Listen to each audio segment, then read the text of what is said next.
On passe à août 2020. Bullish. Ce MMBM jusqu'à là. Ouais, on continue ce qui se passait en juin. On avait laissé les hauts égaux. Là, on a baissé pour prendre ce bas interne à l'intérieur de ce gap avec gap weekly, IRL vers ERL, haut égaux en plus. On s'était arrêté juste avant sur celle-ci. MMBM, super haut attractif. Sur vendredi, on a eu ce pullback sur le gap continuation, mais on n'a pas vraiment complété la continuation jusqu'à là, avant la fin du marché le vendredi.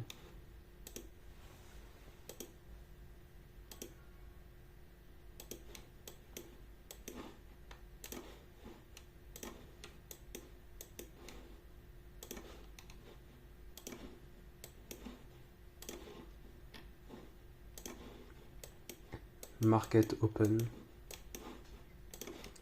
Je suis bullish, pas intéressé pour acheter à partir de ce point-là.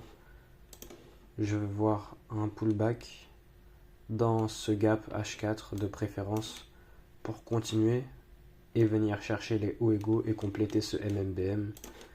Billet de weekly range bullish pour compléter le MMBM. Belle weekly précédente et celle-ci qui continue. Ou alors on peut baisser si le prix veut faire ça.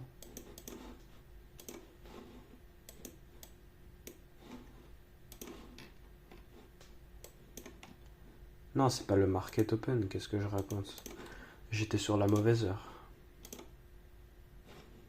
Ok, le prix monte début session AM.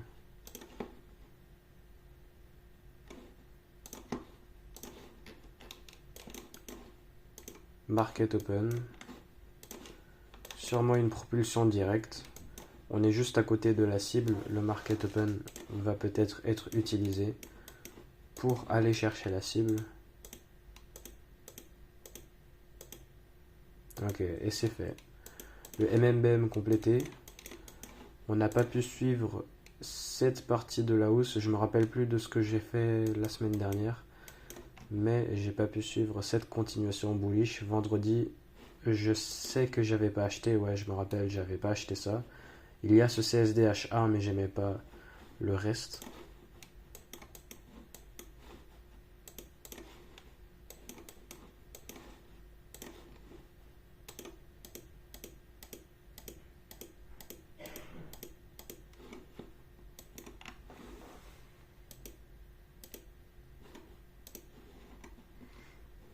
Pullback, gap, continuation.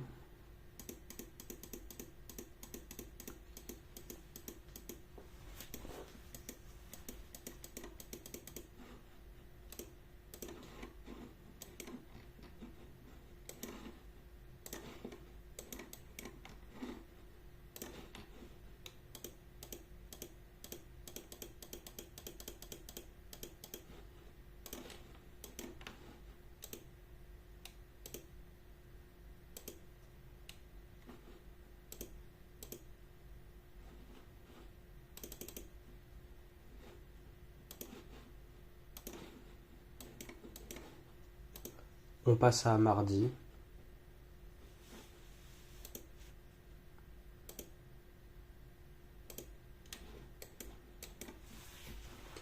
Pullback, gap H4, continuation. Je décale là-haut. La seule chose que j'aime pas, c'est viser un point qui a pris un point clé précédent. Mais on peut continuer. Retracement plutôt agressif.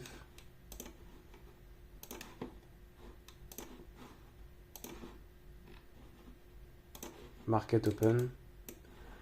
On a pullback. On a pris ce bas. Prise du bas de Londres en AM1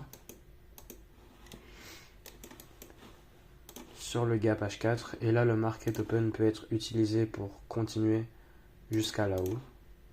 Il me faut une entrée. Ouais, c'est pas assez bon ça, le 1 minute. Le prix, il peut y aller sans moi.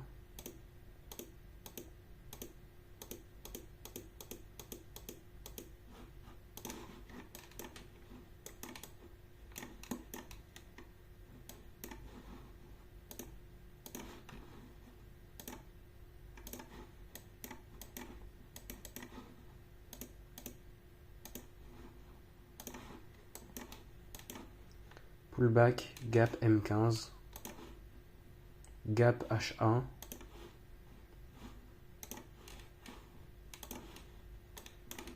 bonne clôture H4. On est juste très près de la cible de continuation, sinon tout ce qu'on peut viser c'est du vide, des nouveaux chiffres.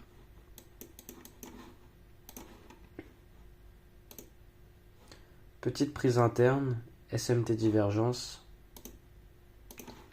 mais rien de super. Ok, on baisse plus, je préfère.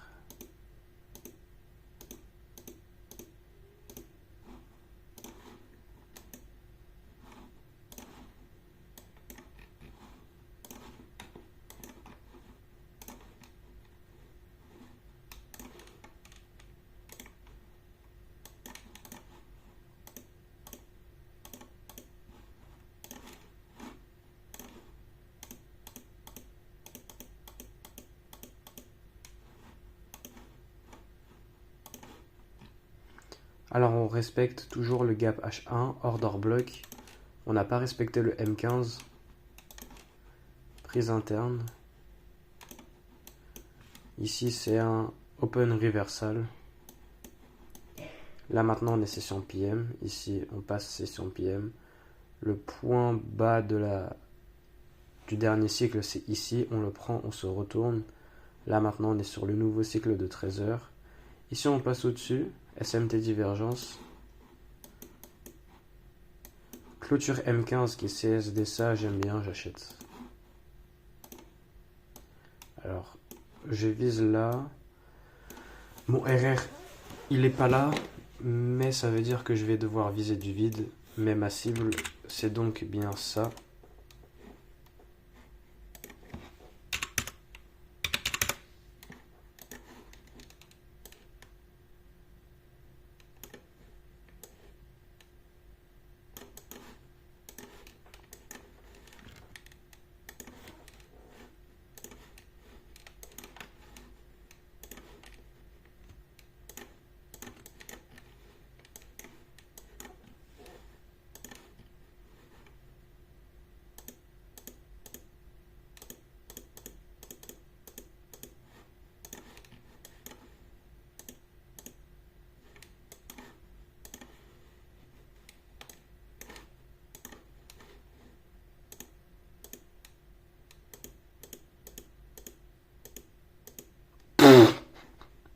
Ok, bon.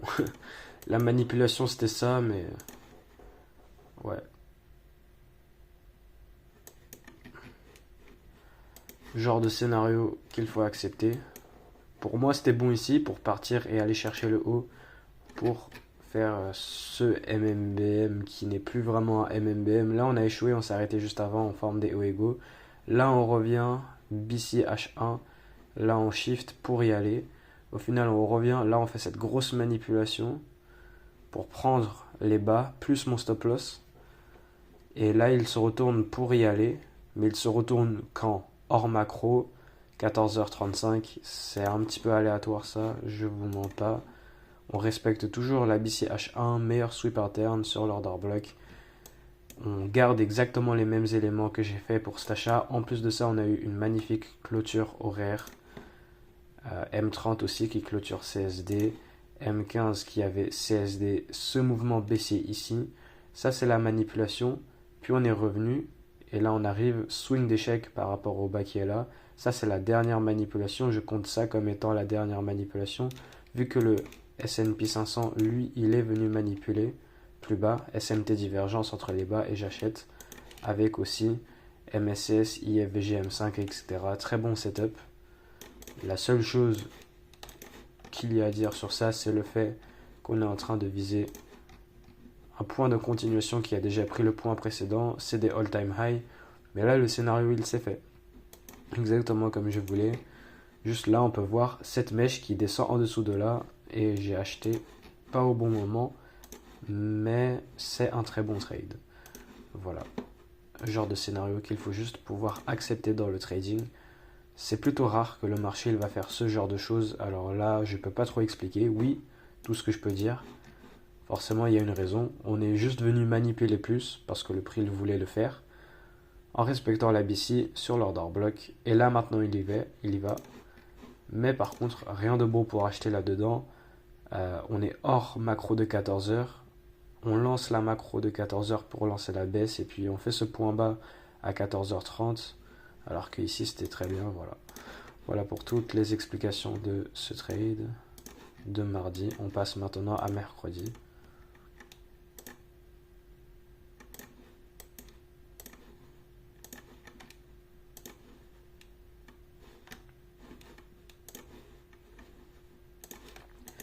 On cherche à continuer vers le haut. Market open.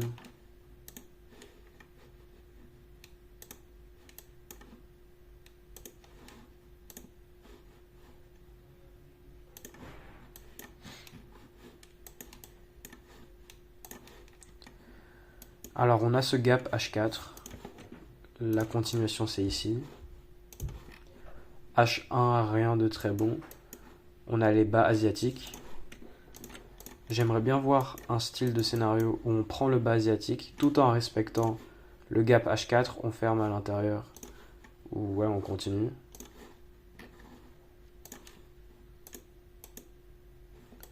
Ou alors on se retourne directement à partir de là. Ok, on a shifté. SMT divergence. SMT divergence.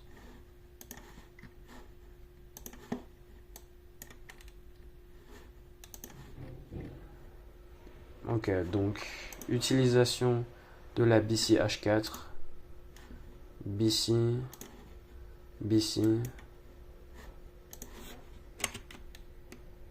Bas de Londres. J'aimerais vraiment qu'on prend les bas asiatiques, ça serait vraiment bien. Mais le prix, il peut très bien ne pas faire ça. Et du coup, on a SMT entre ces bas. SMT entre ces bas. Et SMT entre ces bas.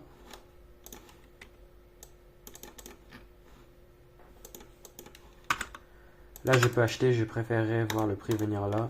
Mais là, il a l'air de bien inverser. Le truc, c'est que si là, je devais attendre une certaine clôture M5 qui est dans 3 minutes, ou la clôture M15 de 10 heures, qui va avec la clôture horaire, eh bien, à ce moment-là, le prix il peut se retrouver trop haut pour rentrer. Et là, on est en train de CSD. On a cette IFVG MSS, swing d'échec, ou ouais, MSS IFVG 3 minutes.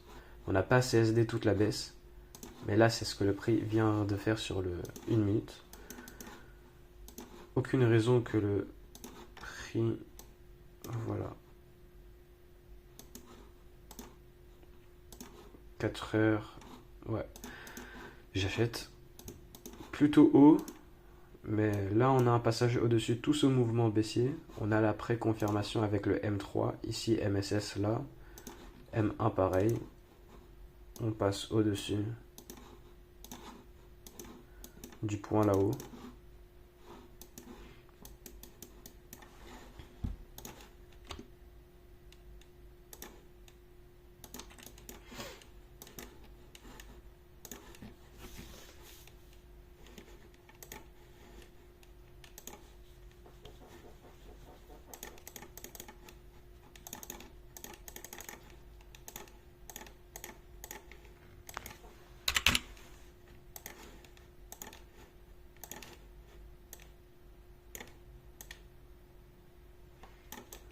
Ouais, j'aime pas viser du vide, mais voilà. Ok, on a eu la clôture M5. On a aussi eu la clôture M15 avec. avec clôture H1.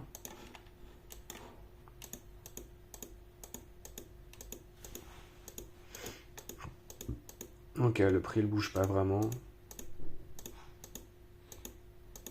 Ok, ça j'aime pas trop. Ici on commence à cette impulsion et là on passe en dessous du gap. J'aime pas ça du tout.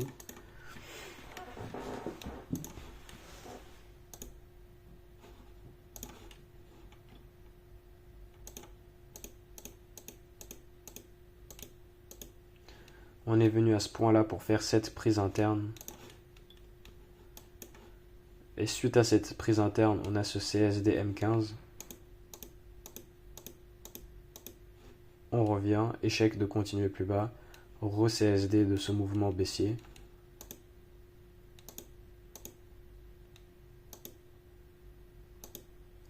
Ok, on arrive à la fin de la journée, le prix ne bouge pas vraiment. Je vais voir comment gérer cette position.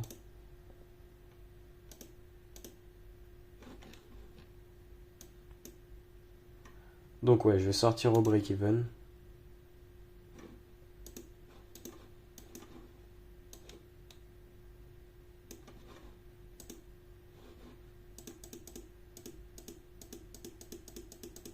Voilà. Je suis sorti au break-even. Le prix bouge pas. Bon setup.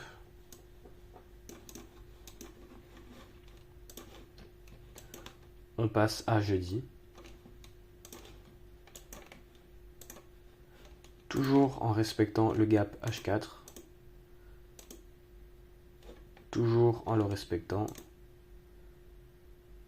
Ok, et là on a une clôture en dessous normalement. Je pense c'est une clôture en dessous. Je suis toujours bullish. Là on a créé des points hauts à venir cibler. Le daily. Ouais, le daily, on a eu 7 bougies de faiblesse hier. Là, ça peut être la création d'un swing high, mais on peut continuer. Ou alors, on lance une baisse en formant ce swing high daily pour retracer dans ce gap et rééquilibrer pour générer un côté de gauche. Prendre les bas ici, ou je sais pas. Ok, là, en CSD H1. Market open. Là, ça peut être un scénario d'entrée directe. Alors, tout en continuant de respecter la CB H4, la BC H4, plus forme d'order block, mais j'appelle pas trop ça une order block. J'ai beaucoup plus les yeux sur cette fair value gap bullish sur le 4 heures qu'on respecte. CSD H1, retour continuation pour aller chercher là-haut. M15, très clair, displacement à la hausse qui enveloppe ça. Et pullback dans le gap, continuation pour aller chercher là-haut. Alors je vais pas acheter direct, là le prix il peut y aller. Là il fait cette prise interne.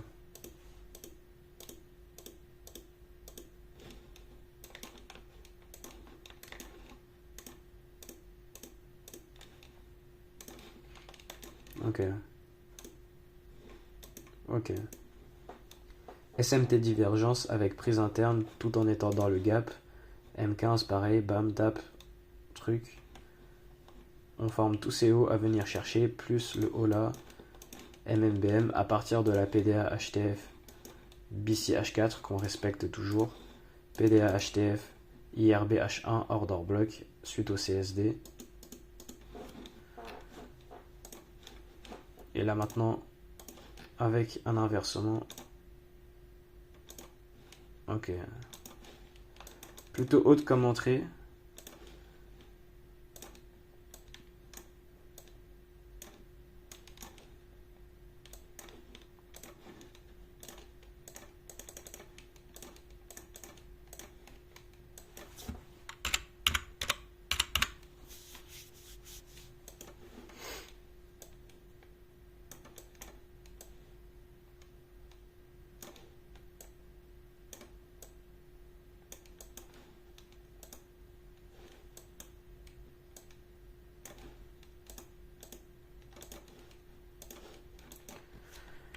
On a eu cette clôture M5, j'ai acheté avant avec le M3 et le M1. On a eu la clôture M15 et la clôture H1. Super, très bon setup, encore une fois. Va au stop loss si tu veux, je m'en fiche. Alors là, la cible elle est atteinte, mais forcément pas mon 2RR avec le paramétrage de ma position. Est-ce que je vais aller au break-even? Normalement je devrais. On forme de la divergence entre les hauts ici. Et vu que ma cible elle est atteinte, mon trade il est bon. Mais avec le paramétrage de ma position et les chiffres de ma position, eh bien j'ai pas mon 2RR. Ça veut dire que là je vais monitorer sur le M1. Si on passe en dessous des bails qui sont là, je vais voir ce qui se passe. Je vais m'adapter. Ok, on a l'air de revenir. J'aime pas trop ça. Il faut qu'on tient ce gap M5. Sinon... Ok, bon. Ouais, retour plutôt agressif par rapport au sweep. Ouais, je serais censé... Voilà. Break-even sur ce trade. Le prix, il peut retourner droit vers la direction.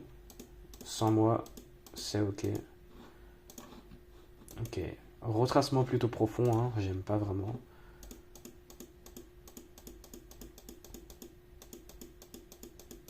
Ah, et il continue. Mais ouais. J'active le break-even une fois la cible de ça atteint.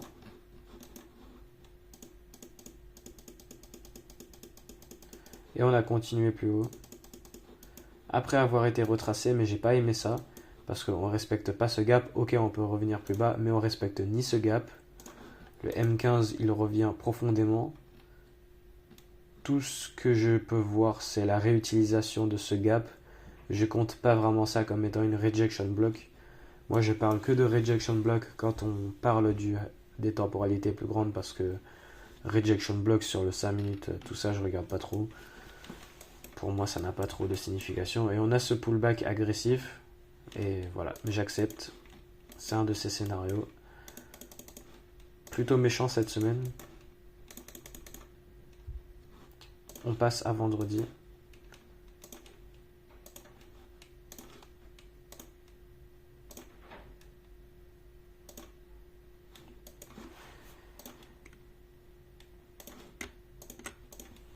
Pullback, gap H4, continuation.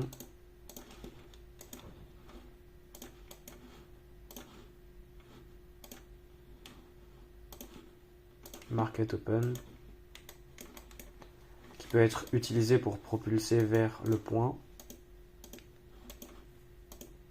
Pas intéressé pour buy. Je me base sur rien de très bon. On a pullback sur le gap H4. Là on y va, on revient, échoue, échec de continuer plus bas. SMT divergence, on est venu manipuler ici. Puis on se retourne, on y va, on laisse cette mèche, on y va, on continue. Rien de très joli. Le prix il peut y aller sans moi. Même ici, SMT divergence, remanipulation interne. Mais order block, ouais. Pas très très bon, le prix il peut y aller sans moi. Ok, on a échoué de continuer et là on a ce retournement. Là, on se retourne. Ok, on passe en dessous ici. Je peux chercher des meilleurs achats tout en continuant de me baser par rapport au gap H4. Là, un sweep se bat pour maintenant se retourner et aller chercher là-haut.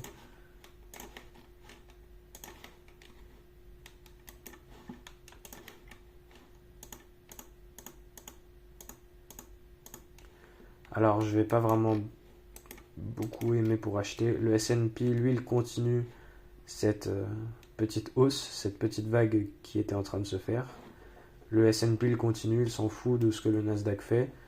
Ça, c'est signe de manipulation pour prendre ces bas égaux qui sont aussi le bas de Londres. D'ailleurs, minuit s'est ouvert là, ce qui est le bas de minuit, le bas de Londres et de la journée, et aussi le bas de minuit, et aussi à minuit pile. Mais voilà, ça ne veut rien dire, c'est juste que c'est minuit pile et c'est stylé. Alors si je vais chercher à acheter, c'est minimum sur l'inversement IFVG M15, parce que le M5, j'aime pas comment je serais en train d'acheter contre ce mouvement baissier. Ok, réaction. Et on continue plus bas. Parce qu'on continue de respecter ce mouvement baissier. On n'a même pas inversé ce premier gap ici, donc ouais. et le prix il continue à baisser, ça invalide les potentiels achats qui pouvaient se faire là-dedans. Et la session PM, avec le contexte, ce qui se passe, acheter ici en session PM par rapport à la fin du marché, on va pas aller là-haut, ça c'est sûr. Tout ce qu'on peut peut-être faire, c'est chercher à continuer la baisse, mais même ça, voilà, pullback, gap M15, continuation, c'est pas mon modèle ça, mais ouais. Ok, on a atteint ce point en bas ici. Rien de bon pour vendre ça pour moi, parce que sur le moment j'étais beaucoup plus bullish. Je peux vendre, si je considère vendre après ça, ça va à l'encontre de l'alignement des temporalités, parce que je suis bien bullish en cherchant la continuation bullish. On a eu cette bonne clôture H4 qui IFVG aussi, et le H1 il passe, et là voilà, on se retourne, on a échoué de continuer plus haut pour aller chercher là-haut pour la continuation, mais c'est ok. Et voilà, réaction à partir de la prise de ça, fin du marché, bam. Pour cette semaine,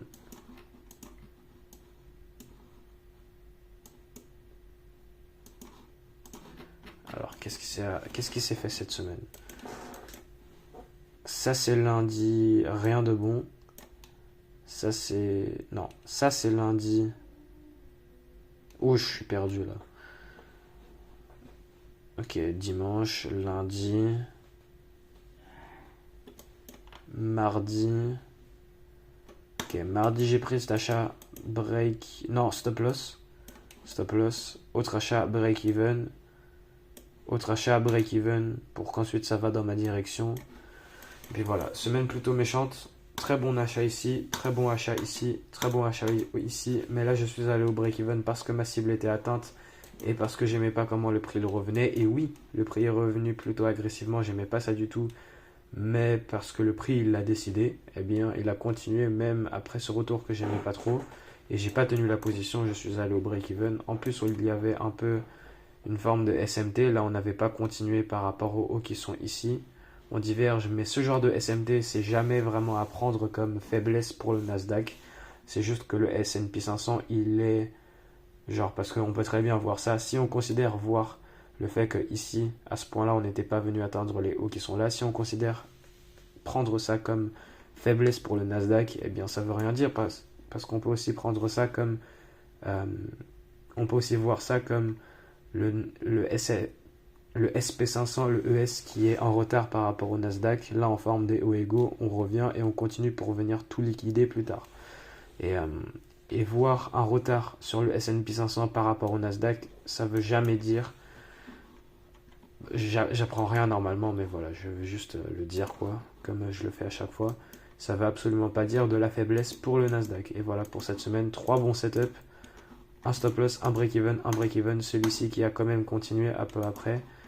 Moi, voilà, on était liquidé, on est revenu jusqu'à ce point-là, très bon setup, et après on a continué. Mais voilà, semaine plutôt méchante pour cette première semaine d'août. Moins 1. Avec 3 trades, moins 1, break-even, break-even. Salut, deuxième semaine d'août.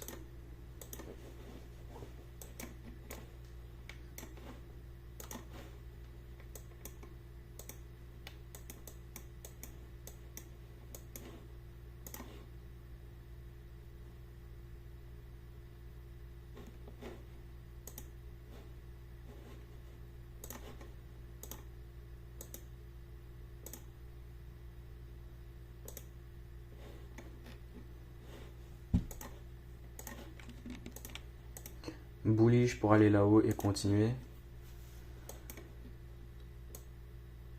À partir d'ici s'il veut, ou alors on lance un retournement ici à l'intérieur pour retracer sur le gap daily pour ensuite continuer la hausse. Il y a ce gap H4, on a eu ce gros displacement à la baisse. Je vois pas trop, ça fait plutôt haute résistance et je le vois pas trop se faire pour aller là directement. On a inversé ce gap, on crée une BPR. On passe en dessous, on peut utiliser le sweep d'ici pour se retourner là et continuer. Mais pour ça, il faudrait faire d'abord premier rebond, retour, swing d'échec, continuation.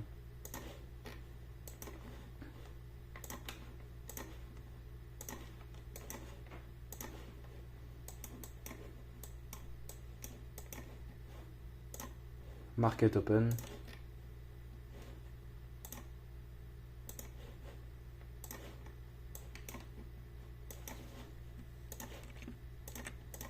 Gap H4, ERL. Gap H1, sweep de CO égaux. SMT divergence.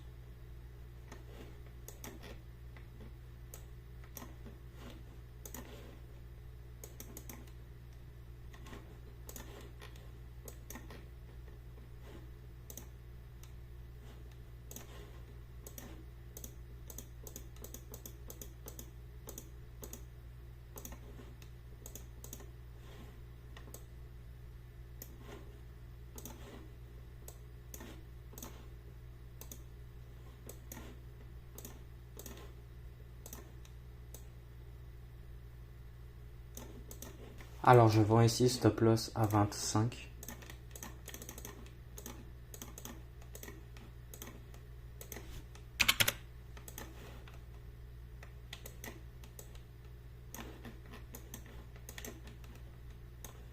Et je vise ce MMSM, ici on a 3,4. Ouais, clôture M5 aussi, alors clôture M15 dans 10 minutes. Je veux qu'elle clôture comme ça, sous le point ici, et IFVG aussi. Et là voilà, c'est pour continuer la baisse vers en dessous ici. On utilise le gap H4, BPR, rejection block inversé, épaule, tête, épaule, vente. Mais ouais, 1 heure sweep de CO, gap H1. La divergence s'annule. Mais ouais, on a sweep. Et là, on a re-sweep. Ici, displacement vers le bas. Moi, je confirme avec le 3 minutes qui clôture ici. Le 15 minutes, faut qu'il clôture comme ça. Ok, ouh. Donc, les 5 minutes d'après de quand j'ai pris mon trade, eh bien, ils ont complètement dégommé et attendre une clôture M15 sur ce scénario, c'est débile. On a déjà la confirmation à l'intérieur de là. Je disais, ouais, je veux que le M15 il ferme au point là où il était. Mais même s'il restait que 10 minutes, eh bien, durant ces 10 minutes, on a fait tout ce mouvement. Break-even. Et il n'y a aucune raison de sortir avant ici parce que là on continue pour faire ce MMSM à partir de cette IRL vers ERL MMSM.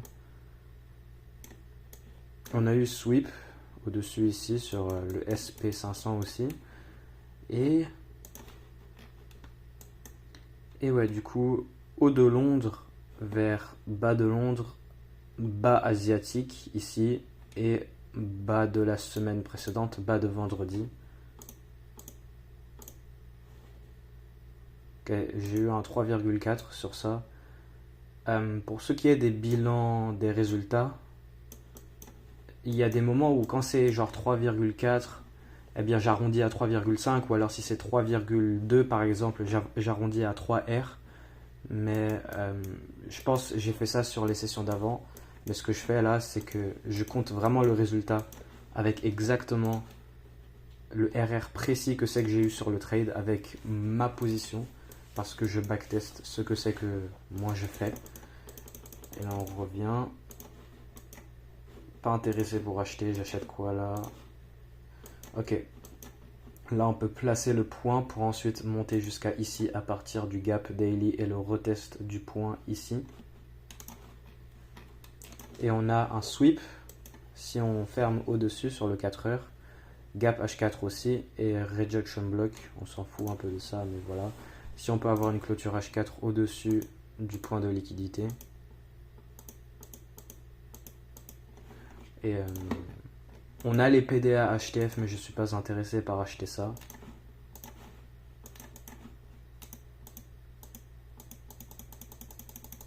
Ok, fin de la journée.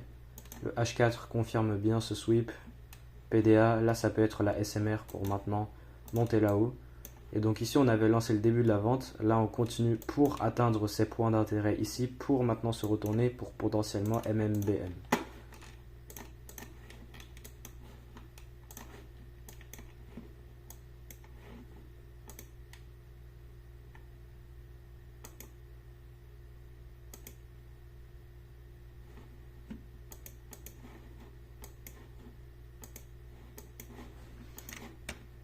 Sinon, on continue à partir de la prise du haut de la journée précédente, ici. Et là, on est déjà en train d'avoir le mouvement baissier qui se fait. Market open. Sûrement une propulsion directe pour venir atteindre le point en bas.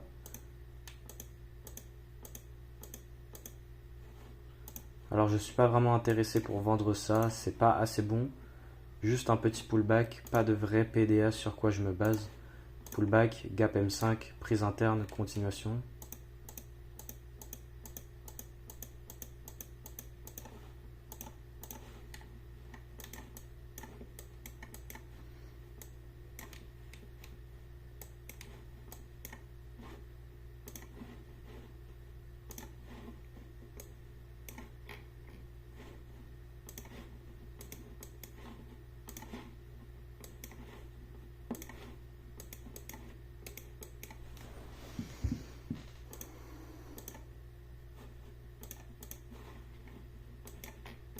Pas intéressé pour acheter. On diverge par rapport au point ici, là et là. Et on peut aller là-haut, MMBM. Mais moi j'aurais bien aimé qu'on sweep ça avec cette SMT qui se forme pour là faire le retournement.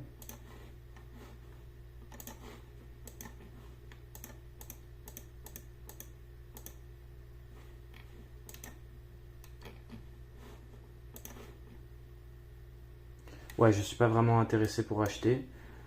On utilise les PDA HTF. Sur quoi je me base?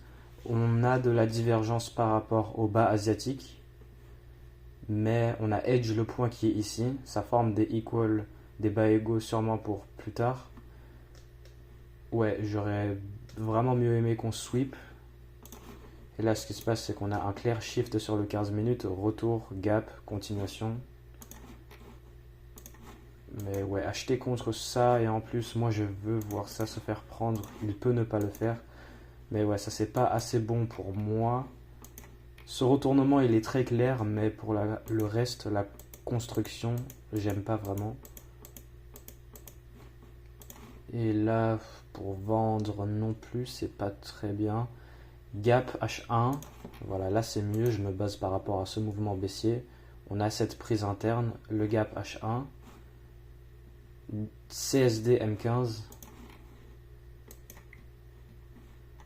Avec le CSD M15, on a ce retour et re-CSD IFVG pour continuer.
Donc j'ai pas vendu ici.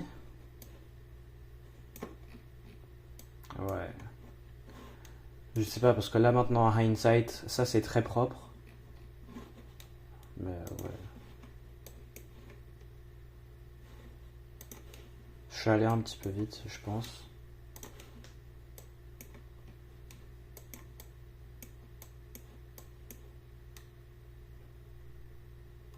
Là, on revient mieux dans le gap daily. Ouais, 7 weekly, ça peut être un weekly de pause pour continuer après sur la prochaine. La weekly de retracement. Ouais, là, je me sens un petit peu mal en vrai pour cette baisse ici. Forcément, j'étais pas du tout intéressé pour acheter, pour peut-être aller là-haut. Et là, du coup, on utilise les PDA et que là, on lance la montée pour aller là-haut à partir de là. Mais on reste avec cette baisse pour aller chercher là. On s'arrête juste avant, on forme des bas égaux. Retour dans le gap, prise interne, retournement, continuation. Pour faire ce MMSM.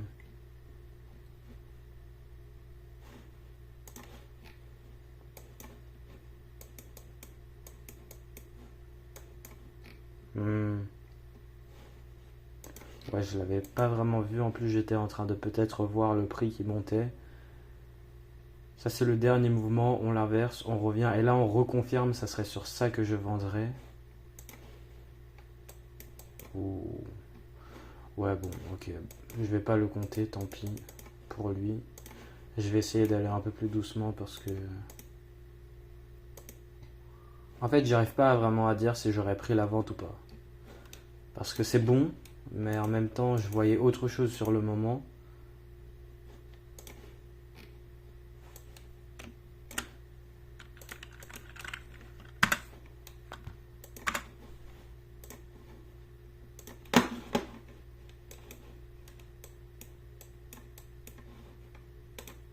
Market open.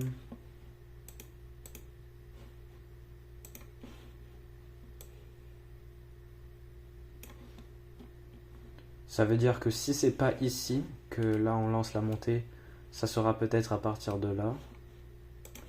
Ou alors on continue la baisse plus bas. Mais ça peut se faire à partir de là, la montée. Alors je suis bullish pour monter, mais bearish aussi pour descendre. Ce gap, c'est plus fait respecter. Toujours dans ce mouvement baissier.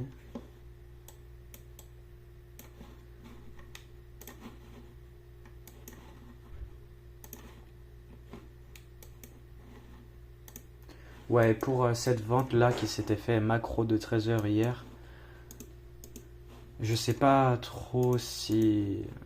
Je pense pas que je l'aurais pris parce que je voyais que le prix pouvait peut-être monter aussi. Et sinon je l'aurais vu, hein, hein. Mais... Et là le market open propulsion directe. Le marché il monte pour maintenant faire cette variation 4 heures, CSD 4 heures. Là on lance le point bas, pas ici, là où je m'y attendais à peut-être ça se fasse, mais ici, dans le gap daily, pour maintenant faire ce MMBM. Moi j'achète pas la session asiatique. Et sur le market open, c'est juste un breakout, impulsion directe. J'ai rien de bon pour acheter.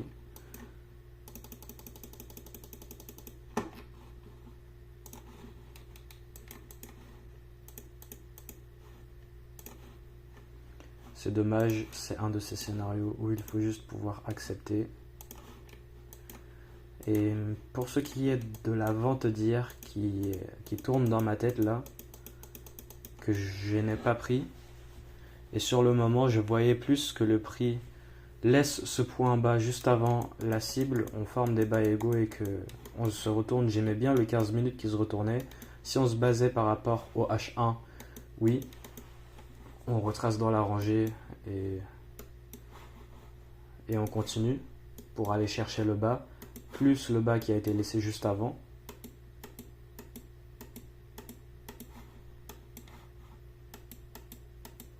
Et ça c'est sur le H1 si on regarde le H1.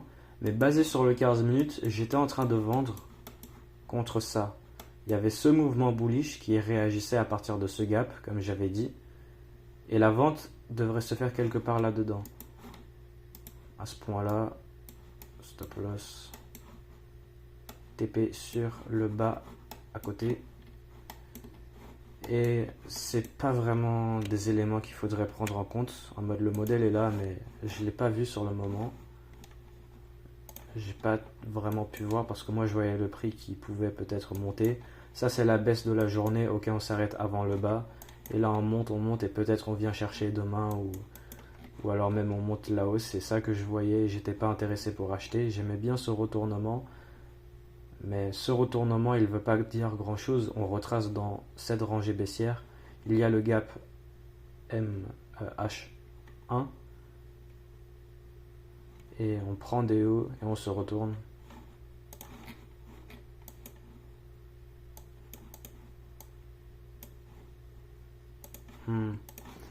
Bon, je le mets de côté.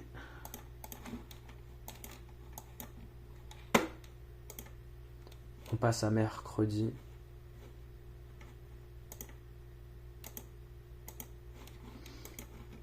Toujours bullish pour continuer.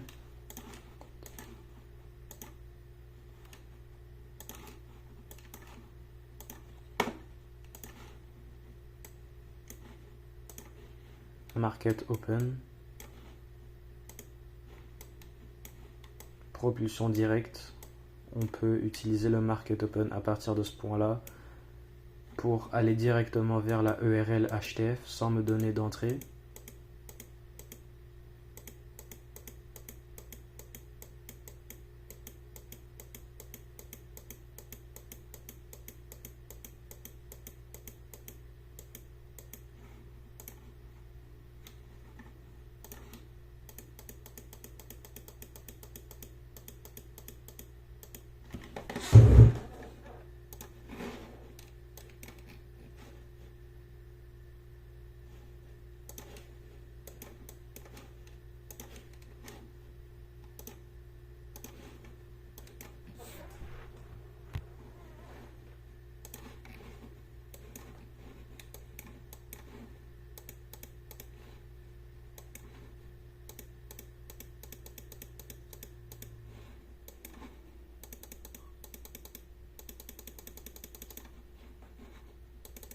On passe à jeudi. Là, on retrace sur ce gap continuation pour compléter le MMBM HTF.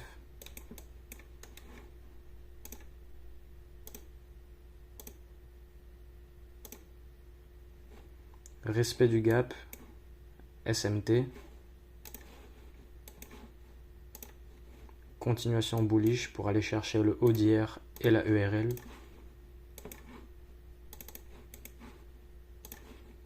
Market open. On se retourne, mais j'aime pas ce price action de début de marché. Le M15 il doit fermer comme ça, mais là le prix il peut vraiment décoller. Gap H4, premier rebond, deuxième. Swing d'échec, SMT divergence. Qui le ES manipule. On revient, SMT. Là il faut inverser ce gap H1. Retour, BC, rejet. C'est ce type de setup de prolongement. C'est pas vraiment là que j'achète ou ici, c'est pendant que quelque chose se forme déjà et le market open s'utilise pour continuer ce qui est déjà en cours. Retracement dans ce gap, petite sweep interne.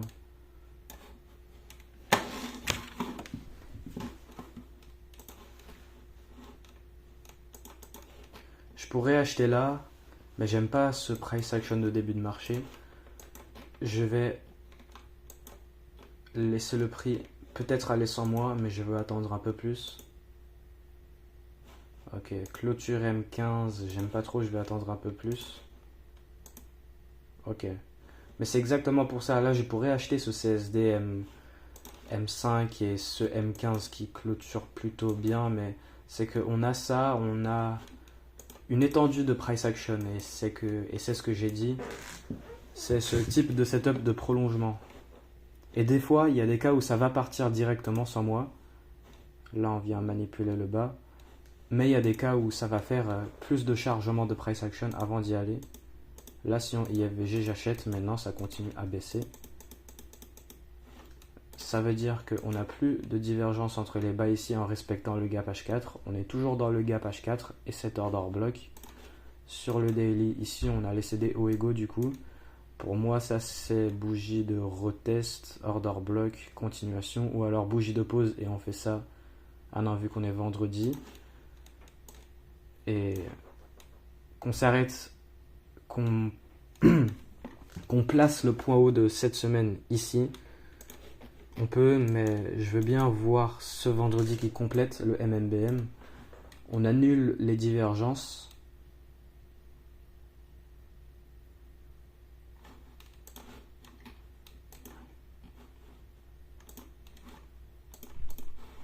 Ouais, j'aime pas trop.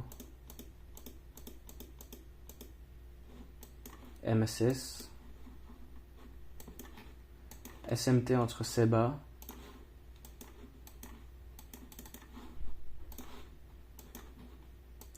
Le S&P il est mieux. Là, on a des beaux hauts égaux, retracement dans gap, sweep, inversement.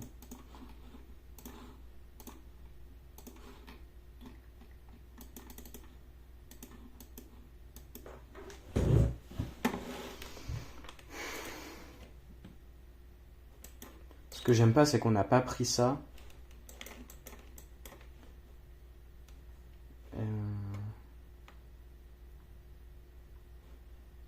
Bas de Londres repris.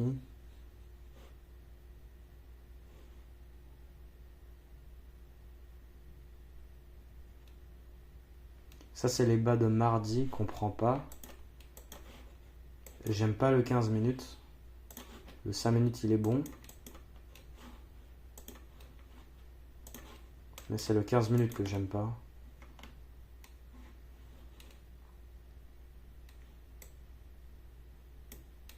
Ouais, le prix, il peut y aller sans moi. Il peut aller compléter le MMBM sans moi. Et j'aime pas assez.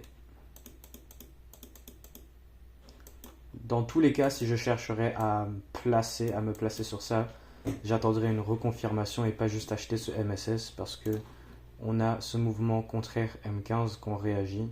Swing d'échec, continuation. Ou alors on part à la baisse.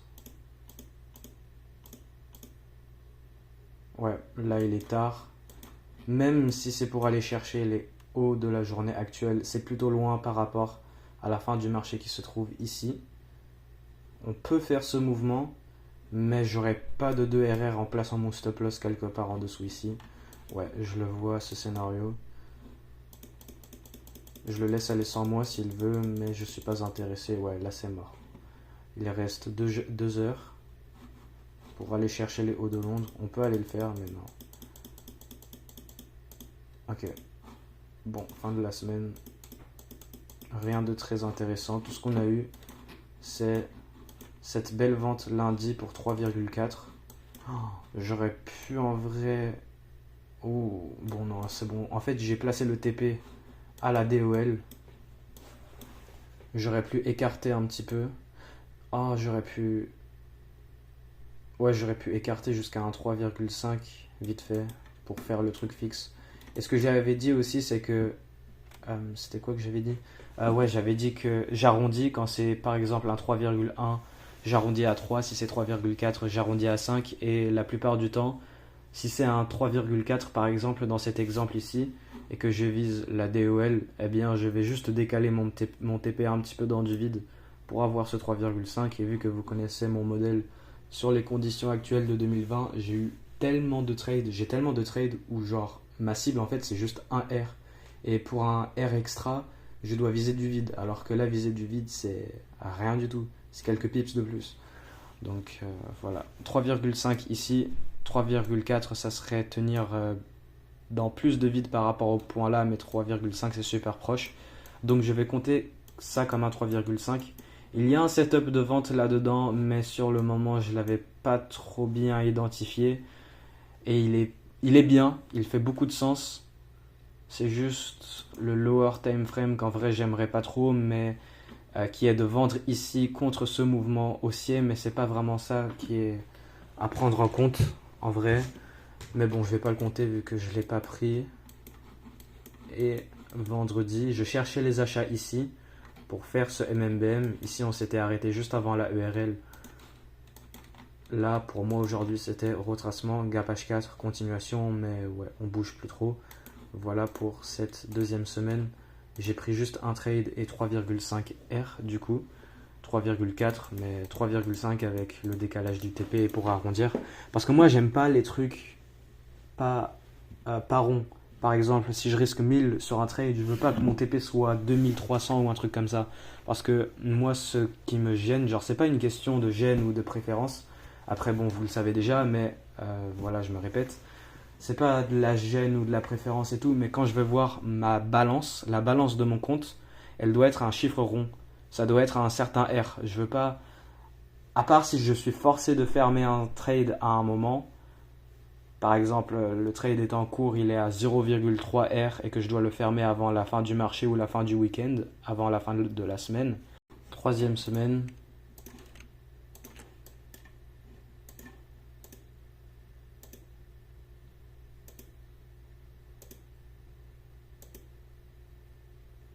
Je vise là-haut pour compléter ce MMBM.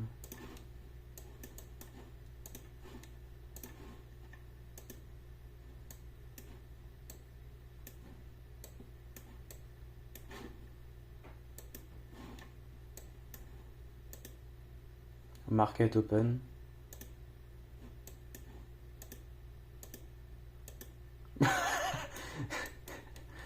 Ça, c'est trop drôle.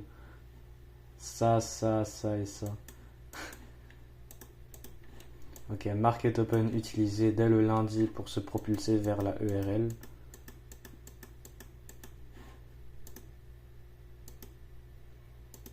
Pullback M15 continuation.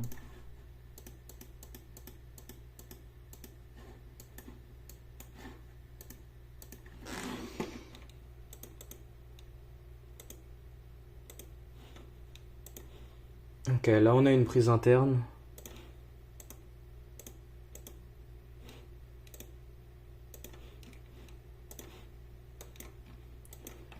Gap H1 IO Fed. SMT divergence. Sweep interne SMT divergence. Pour viser là-haut et là-haut.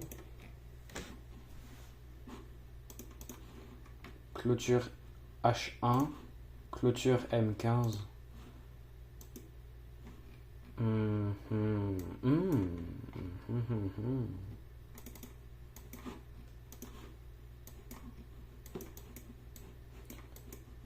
ES aussi est juste à côté. On est juste à côté sur les deux, autant compléter ici.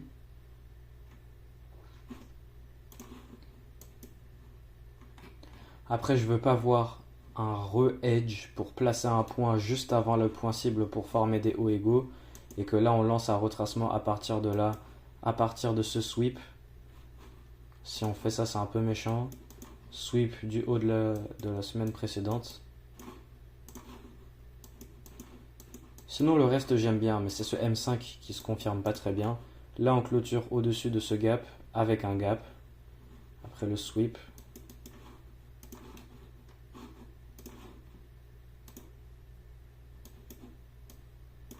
J'ai un 1 pour 1 en visant la cible.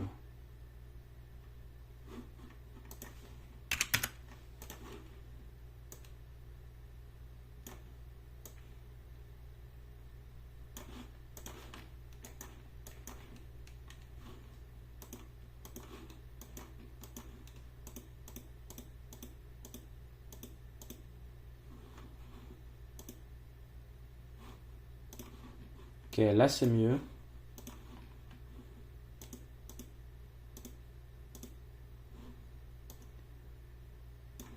Cible atteint. Maintenant il y a lui.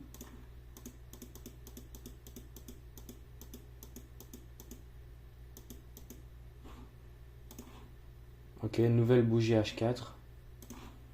Macro de 14 heures. Là c'est fait. Enfin. Maintenant, pour le paramétrage de ma position, il faut juste arriver aux 2 RR.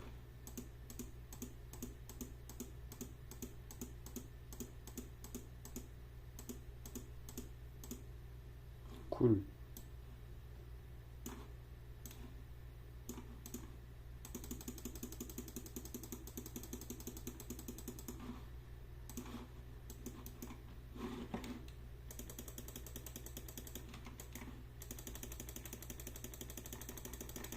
Pourquoi est-ce que je joue la session asiatique comme ça? Appuie sur le 4 heures Maggie.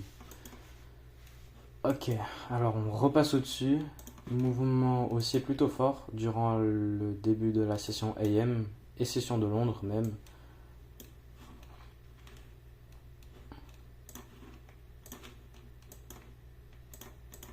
J'enlève ça. Quand je backtest, je dessine rien du tout parce que c'est visuel, je vois ce que c'est que je vois et je le dis.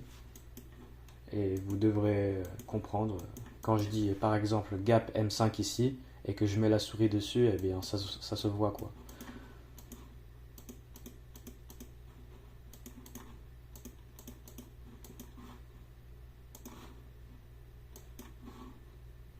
Ok, alors là, gap H4, sweep interne, SMT divergence, ES manipule le bas ici, SMT, H1, sweep interne, gap H1, SMT entre les bas. Et là on peut se retourner pour aller continuer. Ou alors c'est un retournement pour baisser et venir chercher le bas de Londres. Donc il va falloir faire attention sur ce retournement. J'aime pas comment le mouvement de manipulation est très large par rapport à viser là-haut. Pour attendre l'inversement tout là-haut, ça sera beaucoup trop tard. Ça veut dire qu'il va falloir une préconfirmation. Et on continue plus bas à partir du gap pour MMSM jusqu'au bas de Londres. Et il n'y a rien à vendre contre là. Parce qu'il n'y a rien à vendre là. Parce que les time frames sont pas alignés. Ouh, ok. Ouh. Putain, je suis en train de parler en même temps, c'est ça qui me saoule. Là, potentiellement, j'entre très tard, mais vas-y. Si j'ai mon setup, je vais pas ne pas entrer. On annule la SMT vu que Nasdaq aussi le manipule, mais il prend les bas de Londres. Toujours gap H4, meilleure manipulation. Là, maintenant, c'est même mieux pour acheter. Et donc, oui, ce MMSM, c'est fait. Et tout ce que je disais, en plus, c'est inutile ce que c'est que je dis. De vendre ça, forcément, moi, je vends pas ça parce que l'alignement des temporalités, c'est où? Il y a tout qui est à la hausse. Ok, et là maintenant, bon, j'étais censé acheter là, IFVG M5. Bon, j'achète en retard, c'est pas grave. C'est à cause de moi qui parlais.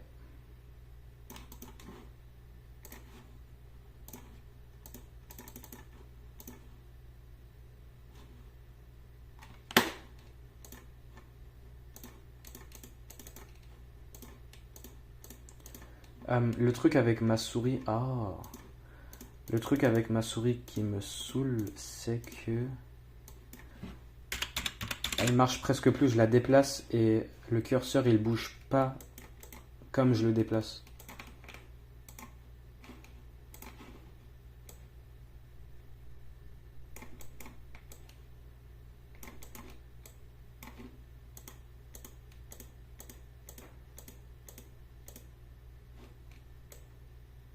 Continuation faite. SL au break-even. Je vais compter le break-even comme étant ici, vu que initialement je serais entré là, sur la IFVG M5. Là, ok, on peut dire je suis entré sur la meilleure confirmation, le CSD total du mouvement de manipulation, mais attendre l'inversement total de ce mouvement de manipulation qui est plutôt grand, c'est acheter un petit peu tard, comme ce que je disais quand je cherchais à acheter ici, mais ça c'était même pas assez bon. Là, c'est beaucoup mieux pour acheter et donc on a fait le setup. Et on a eu le IFVG M5 pour préconfirmer cette bougie de juste après qui confirme le CSD. Ouais, dans tous les cas, si on revient au point où je suis entré, on reviendra au point de break-even initial. Et la cible elle est atteinte pour ce trade si j'aurais pris le trade ici sur la IFVG, stop loss en dessous. Voilà. Vous voyez comment ça change complètement la position. Mon 2RR il serait juste ici alors que pour moi il doit se trouver là. Ce qui est dommage mais voilà.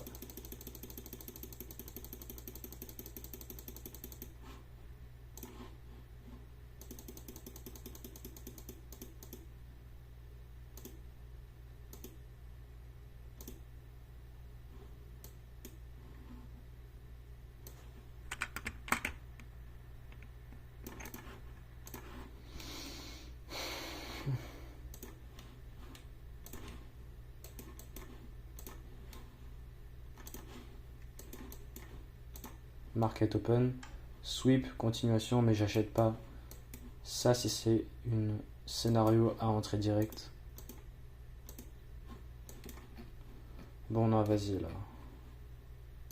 Le 2RR, il aurait été atteint avec mon entrée si j'aurais pas joué une bougie de plus.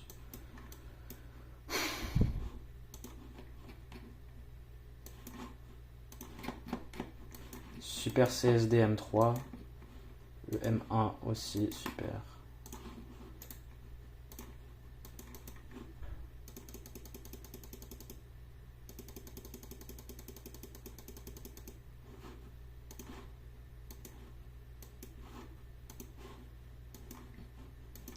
Pas de bonne PDA H4, ni sur le H1, côté de gauche plutôt agressif.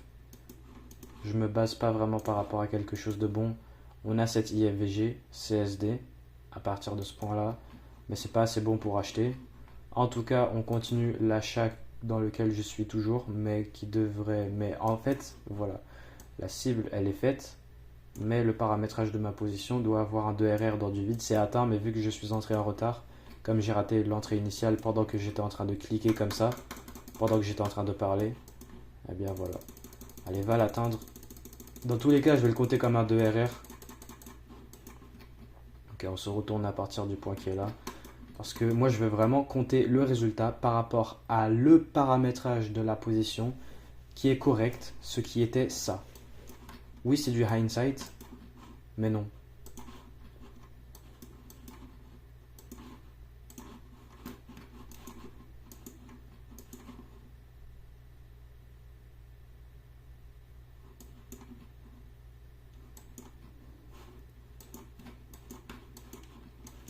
Ça m'énerve un petit peu ça. Oui, il faut pas avoir d'émotion quand on trade, mais là c'est différent, c'est que je suis en train de backtester, je parle et du coup je clique des bougies pendant que je parle et j'oublie d'analyser. Ça fait un peu chier, je vous mens pas. Allez, on passe à, voilà, 2RR ici, 2RR là.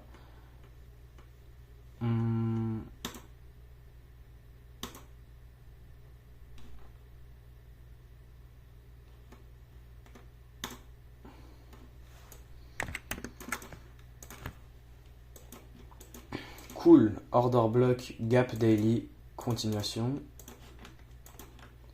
Gap H4, prise interne, IFVG. Ah non, vu que faut compter tout ça. Tout ça c'est le gap, ok, tant pis. Mouvement en cours pour aller vers là-haut. Soit on continue directement à partir de ce que le prix il est, ou alors on respecte quelque part là-dedans. Retour, swing d'échec, continuation.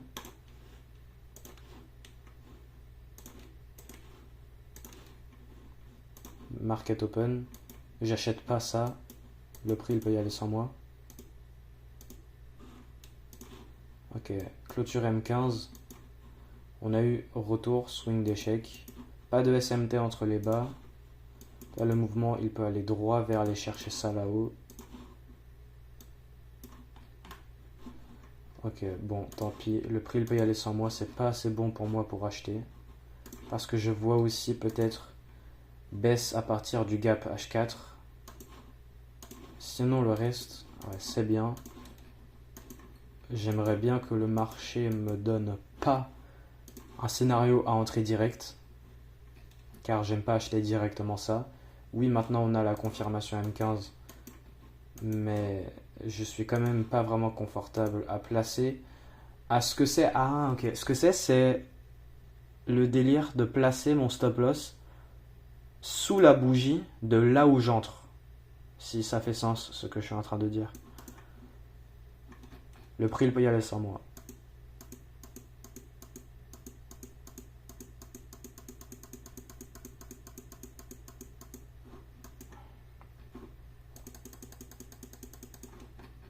Bon, ce qui m'a pas fait entrer dans le setup, c'est que j'aimerais bien avoir une prise interne. Là, c'est que la SMR se fait en session asiatique. On continue, session de Londres.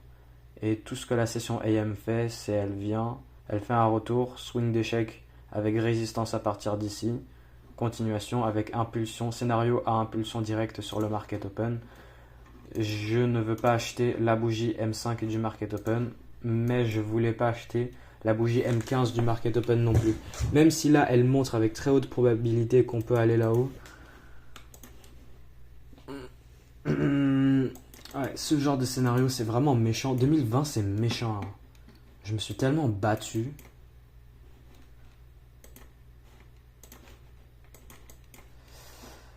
Bon, fuck jeudi, tu vas aller te faire caca dessus.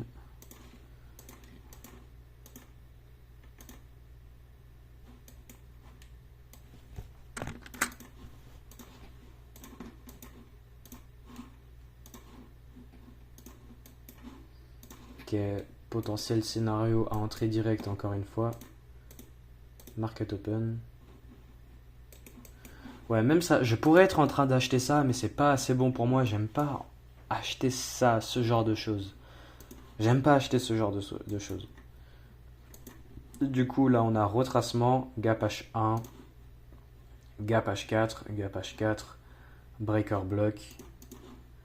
Et SMR qui se fait en début de session AM avec un profil de marché open reversal. Ici, pareil, c'est un... Ah non, c'est un AMD. Ok, point bas 9h30. Ouais, c'est un AMD ça. Là, on a open reversal. Et là, sur le market open, on CSD sur le mouvement qui est en cours, mais je veux pas acheter ça avec juste un pullback ici, continuation. Le prix, il peut y aller sans moi. Ok. Et toutes ces prédictions, ces bonnes prédictions, mais sans avoir un très bon setup, quelque chose que j'aime beaucoup.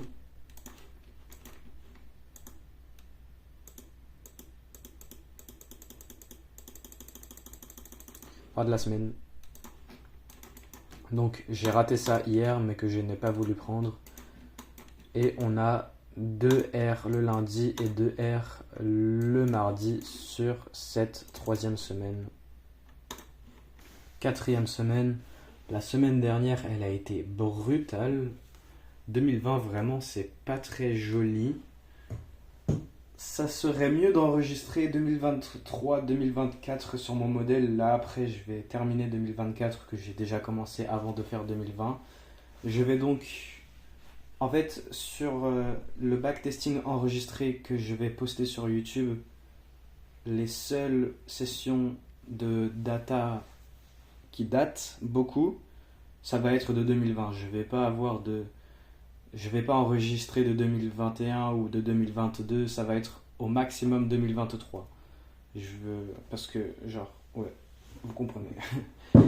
Et la réalité avec avoir certains trades qu'on ne prend pas et qui partent droit vers la direction en plus, qu'on sait que ça va se faire avec très haute probabilité, mais derrière on ne le prend pas, ça c'est une des choses qu'il faut accepter si on veut être le type de personne très sélectif à prendre que vraiment des super trades, parce que le trade de, je sais plus, c'était jeudi la semaine dernière, ça là, ici, et forcément je vais pas acheter la clôture H1, mais ce trade là, je le sais avec très haute probabilité que ça se fait, mais c'est une de ces scénarios où on fait la SMR sur la session asiatique, et là le market open, petit pullback, continuation du programme bullish qui est déjà en cours pour faire ce MMBM, ouais, mais c'était pas assez attractif pour moi en fait, même si je savais avec 99% de certitude. Et après c'est ça un peu qui m'énerve, parce que si t'es à ce niveau là, bah, autant le prendre, non, mais en même temps, bon, faut juste accepter que c'est un peu la... euh, c'est quoi le mot? Eh vas-y, je sais pas.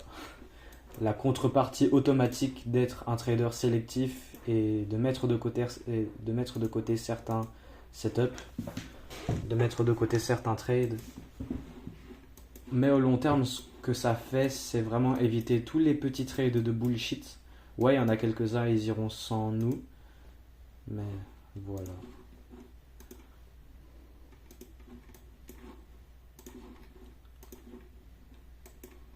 Bon, on continue à tirer vers le haut.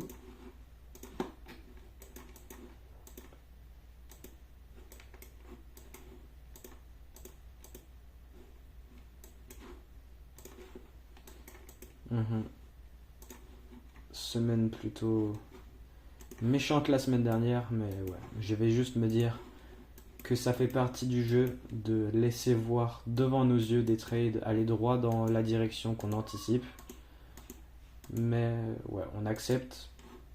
Et c'est la contrepartie automatique d'être un trader sélectif. Maintenant, on backteste la semaine 4, la dernière semaine.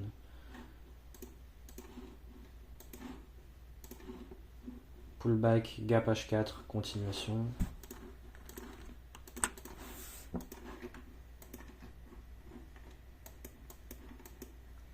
Prise des bas asiatiques. Là, pour acheter, il va falloir bien confirmer ça. Je ne vais pas acheter là, sur cette IFVG M5. Là, le prix, il peut y aller sans moi, parce que j'aime pas trop acheter contre ça. Et le setup n'est pas assez bon pour moi. Je suis juste en train d'acheter.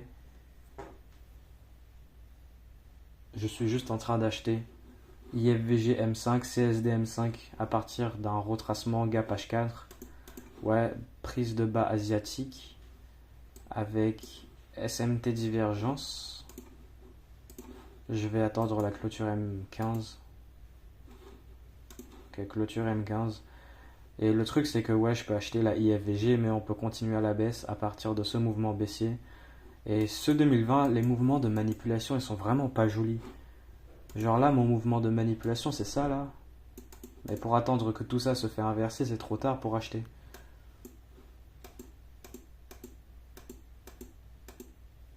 Donc ouais, on va avoir ce petit réaction à partir de ce mouvement qui n'est pas trop plaisant.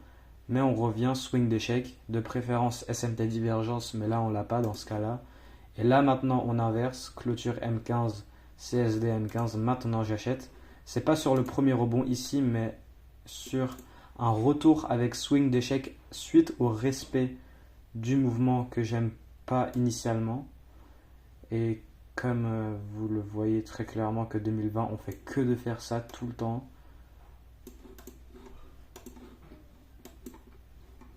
On peut prendre par exemple ici la IFVG M1 et acheter là, stop loss sous le bas, avoir des entrées raffinées. Bon là je serai en train de répéter ce de quoi je parlais sur des sessions de backtesting précédentes. Mais c'est pas dans mon modèle actuel, mais si du coup je devrais faire du raffinement de mon modèle pour trader les conditions de 2020, eh bien ça serait ce genre d'ajustement qu'il faudrait faire parce que à ne jamais avoir de 2 RR minimum en visant les cibles, c'est un petit peu concernant quoi. Mais bon, là on est en 2025 et je décide de backtester 2020.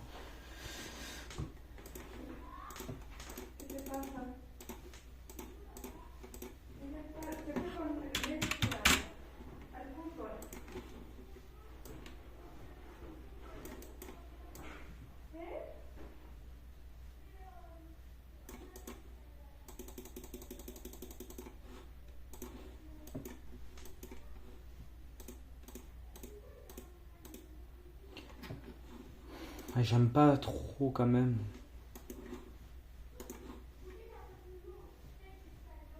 Ah ouais.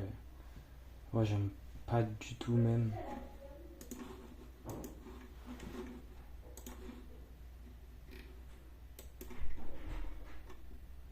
Non, c'est moche.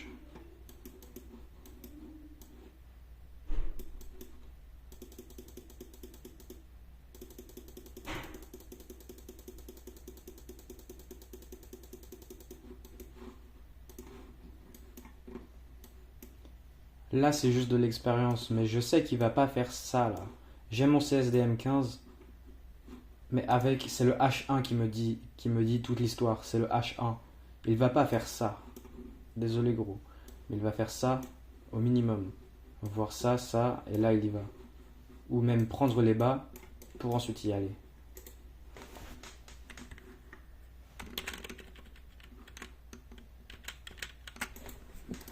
Du coup, j'ai fermé au break-even parce que j'aimais plus du tout.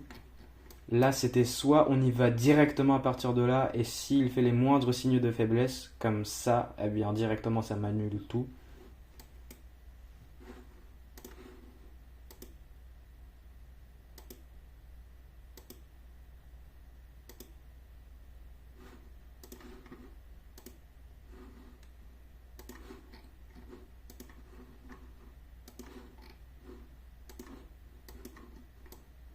Market open, j'achète pas ça.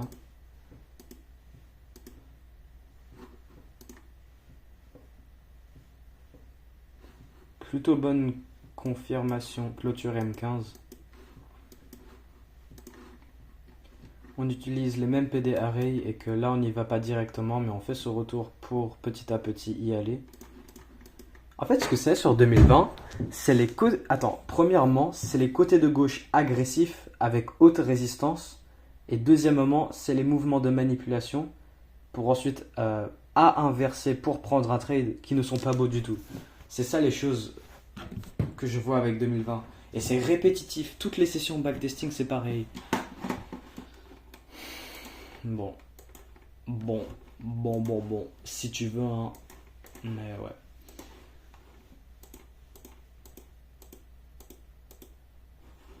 Ok, ça c'est mieux. Et c'est ça de quoi je parle, par exemple. Là, ouais, techniquement, je pourrais acheter ce CSD IFVG M5, stop loss en dessous, et mettre le stop loss en dessous de la même bougie que je suis en train d'acheter. Et puis derrière, et voilà, genre c'est ce chargement de plus de price action parce que là on aurait pu faire tac pour maintenant y aller. Là on reste à l'intérieur, ouais cool, et on y va, mais. Ok, alors est-ce qu'on a de la SMT entre les bas HTF? Non. Non. Bon. Gap H4, rejection block. Ou, ah si, attends, on a SMT divergence entre les bas. Ici, donc ça c'est cool, au moins on a ça. SMT entre les bas là, et là on inverse.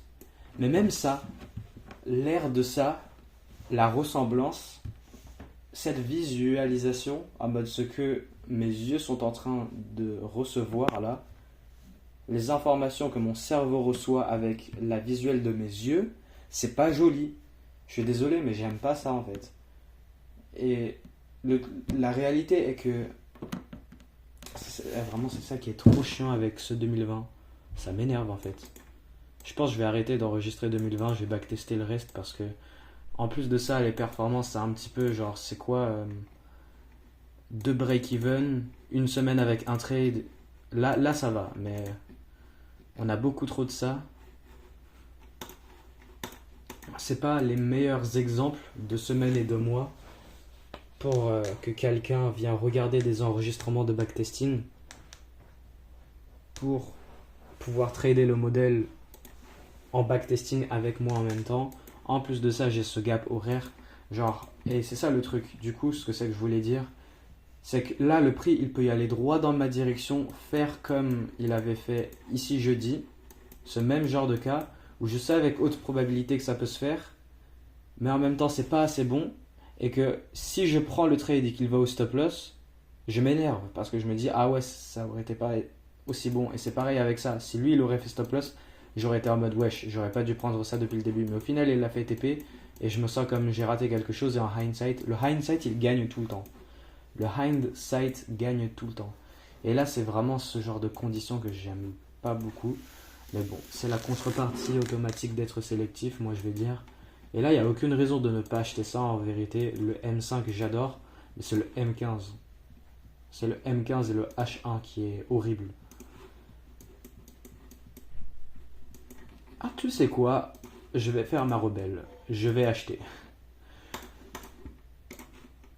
Je vais acheter. Je joue avec mes émotions. Je vais jouer avec mes émotions. Parce que 2020, il est en train de me taper sur les nerfs. Là, en tout cas, c'est sûr que là, si on serait actuellement en 2020 et que je serais en train d'avoir mon modèle comme il est actuellement, mais en train de le trader sur 2020, je vous garantis putain de que je serais en train de raffiner quelque chose pour adapter mon modèle par rapport au marché de 2020. Là, forcément, je vais pas le faire parce que ça sert à rien. C'est pas en backtesting que je gagne des trades dans la vraie vie sur le présent, mais c'est sur 2025. Même mon modèle en 2025 est adapté à 2025. Donc j'ai rien à faire. Logique, mais je vais pas adapter mon modèle pour 2020. Mais je suis en train de dire que si on serait en 2020, mon modèle, il serait à 1000% à adapter. Ok, là maintenant, je serais beaucoup plus intéressé à acheter dans la macro de 11 heures. Ah.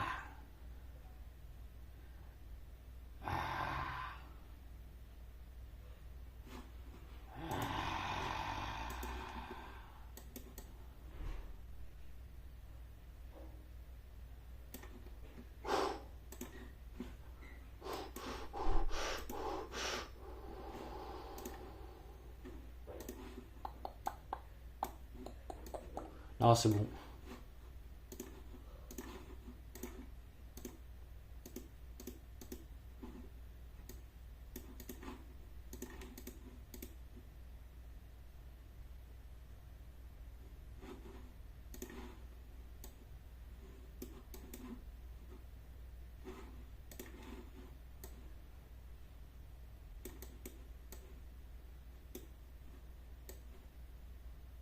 Même 2016 est mieux que 2020, je sais pas ce qui se passe.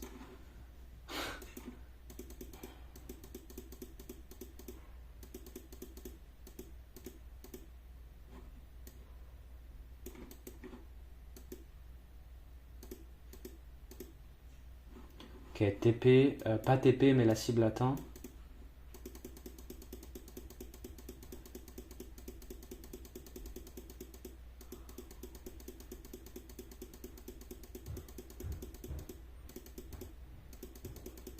Allez, session de Londres, ouais. Non. Alors, l'entrée, je suis entré un peu en retard parce que j'étais en train de cliquer les bougies là, comme un mongol. Mais ici, on a clôture H1 IFVG. Là, c'est bon. Moi, ce qui me gênait, c'était d'acheter contre ce gap par lequel le prix pouvait respecter pour continuer à baisser à partir de ce mouvement ici. Et venir chercher ces bas. Et que le S&P aussi, il était en train de baisser, il pouvait juste continuer. Ouais. Mais donc, on a eu cette super clôture H1 qui me confirme. J'avais acheté sur ça ici. J'avais fermé, vraiment, je voulais pas vraiment. Du coup, j'étais entré, c'était où? C'était ici, je crois. Et après, j'ai mis le TP au break-even. Donc, je suis sorti au break-even parce que, en réalité, ouais, j'étais entré en me disant, allez, je vais me rebeller contre le Nasdaq, tout ça. Mais non, c'est pas un trade à prendre à ce point-là. Mais là, sur cette clôture H1 ici, là maintenant, j'entre. Il me fallait juste cette petite confirmation. Mais ce que j'ai derrière mon crâne, c'est aussi le fait que si je suis en train d'attendre une confirmation H1 qui pourrait fermer genre tout en haut ici, eh bien s'il fait ça, c'est trop tard. Et du coup, j'ai ça en tête. Et qu'est-ce que je vais faire? Je vais chercher à entrer sur des préconfirmations. Et les préconfirmations, c'est ce qu'on a déjà avant la clôture H1 de 10 heures. Mais ouais. Ah, c'est. En fait, ce qui se passe, c'est que ce backtesting de 2020, c'est pas les meilleurs exemples pour des semaines et des mois de trading. C'est bien, le modèle il marche, ouais, en étant sélectif et en ayant un petit peu moins de trade, oui, moins de trade par rapport à 2025. Mais attendez, je me perds. Non, j'ai toujours pas backtesté 2024. C'est 2025 que j'avais commencé à backtester. Ah ouais, ok. Ouais, ce que je vais faire, c'est avoir 2020, 2024 et 2025 de backtester sur ma chaîne. Puis après, le reste, je vais faire moi-même. Je pense que ça sera bon. Et alors, qu'est-ce que je disais? Que sur ce backtesting,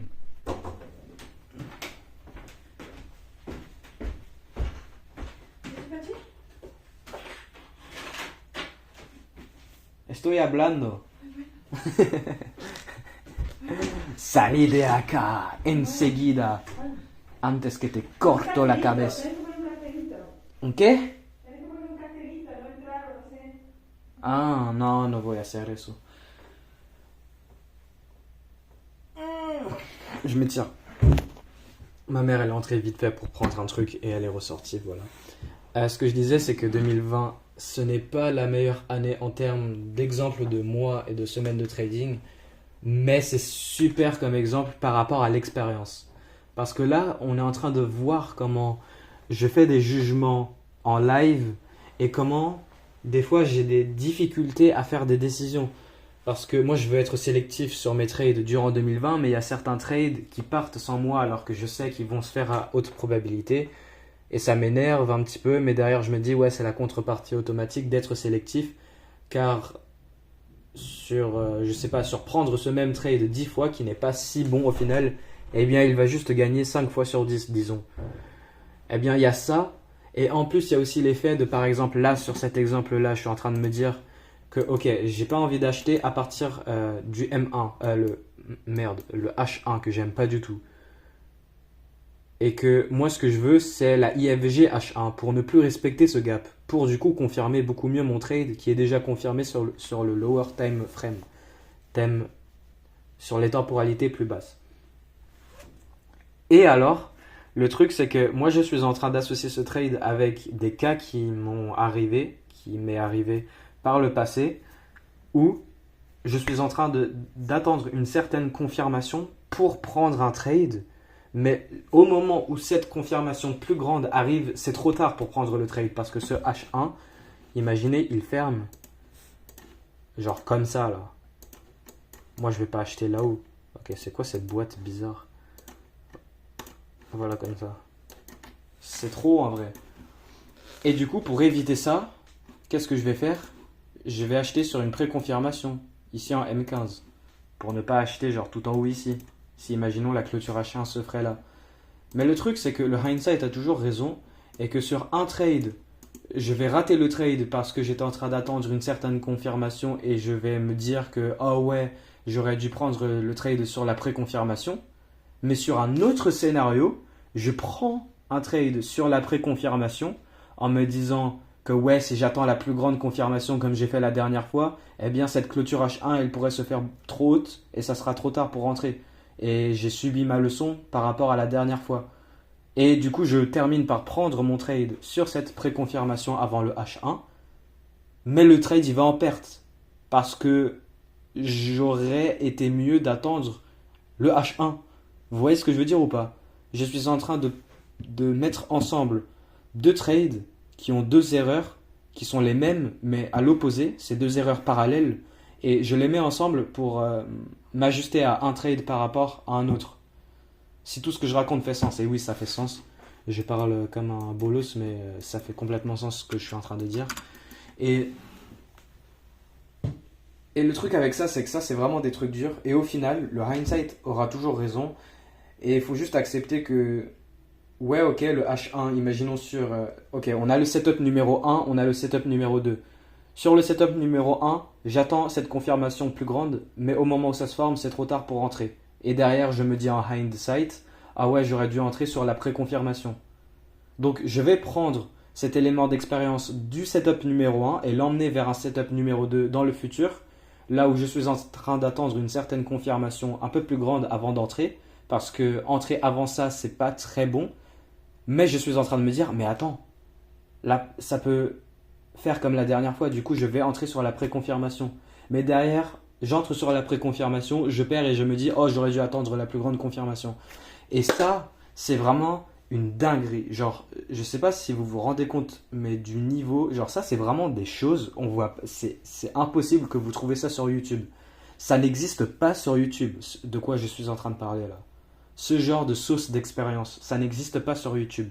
Et du coup, la correction pour cette situation d'expérience, niveau très avancé dans le trading, vraiment je parle d'un truc qui ne se trouve nulle part sur YouTube, il n'y a personne qui parle de ça, de vraiment un niveau mais tellement poussé de l'avancement dans l'expérience, dans le trading, et que vu qu'il n'y a pas ça sur YouTube, eh bien, bon, je tourne en rond un peu, mais vraiment c'est une dinguerie ce de quoi je suis en train de parler. Si vous avez compris ce scénario de quoi je suis en train de parler là, eh bien, la correction pour ça, c'est tout simplement le hindsight aura toujours raison et on va privilégier le setup numéro 1 qui est d'attendre la plus grande confirmation et de juste accepter que sur certains scénarios, en attendant cette plus grande confirmation, le prix il peut partir sans moi.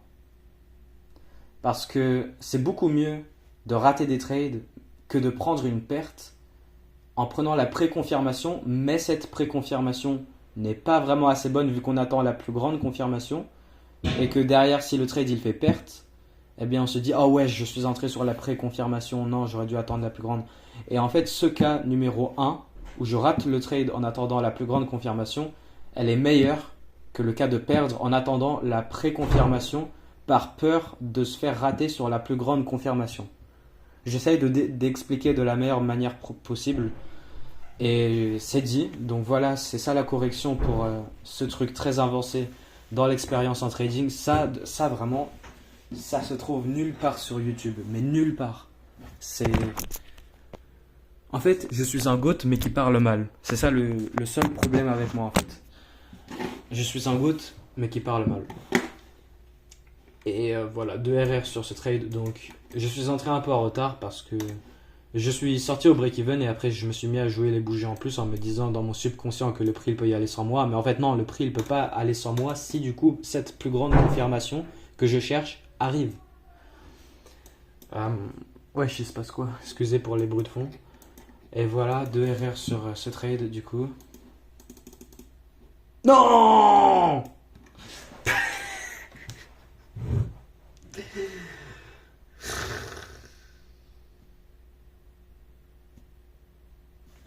Je vais devenir fou les gars. Bon, qu'est-ce qui s'est passé alors?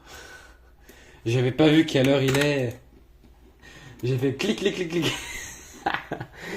Ok, 4 heures. Ok, bon, bullish, continuation bullish. Petit pullback sur ce New Day Opening Gap, continuation. Gap H1. Forme d'order block avec ces 3 bougies. Prise interne. Le market open, il est... Ah, ok, ouais, non. Non, ok, bon.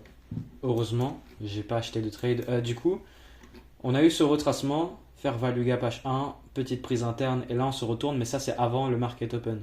Puis du coup, le market open arrive ici, et il est juste utilisé pour continuer le mouvement qui est déjà en cours. Et toute potentielle cible est fait vu qu'on est à des nouveaux chiffres, et que tout ce que je peux viser, c'est ici par rapport à l'achat là, mais l'achat là, qui est avant le market open, et même ça qui n'est pas assez bon pour moi, de mon goût. Ouais, c'est pas assez bon. Du coup, voilà. En gros, j'ai cliqué les bougies super rapidement alors qu'on s'apprêtait à entrer dans le market open et le prix, il a fait son mouvement. Mais là, je viens juste de faire la petite analyse pour voir si j'ai raté un trade ou pas et au final, non.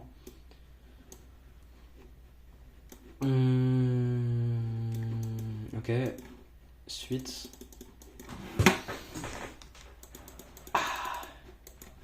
Du coup, je pense 2020, c'est rempli d'assez de sauce, d'expérience et d'exemples de setup et d'exemples de résultats de semaine type 2020 et que je veux pas vraiment continuer à poster sur YouTube des enregistrements de backtesting mais sur de la data qui est moins bon que si je serais en train de backtester 2024 ou 2025 par exemple. Donc ce que je vais faire, c'est que je pense avec haute probabilité arrêter de backtester 2020 et m'en arrêter ici sur août. Continuer forcément, je vais continuer 2020, mais arrêter de l'enregistrer. Et puis je vais juste avoir une partie de 2020 et puis après je vais avoir 2023, 2024, 2025. Parce que de base, je me suis dit, ouais, je vais backtester, enregistrer 2020 et 2021 et 2022. Mais tout le but de ce backtesting, c'est donc de savoir est-ce que mon modèle est efficace sur la data d'il y a 5 ans. Et la réponse est donc oui, au final, mais pas au même niveau que 2025. Si vous comprenez ce que je suis en train de dire. Et je crois que je suis autiste, hein, pour de...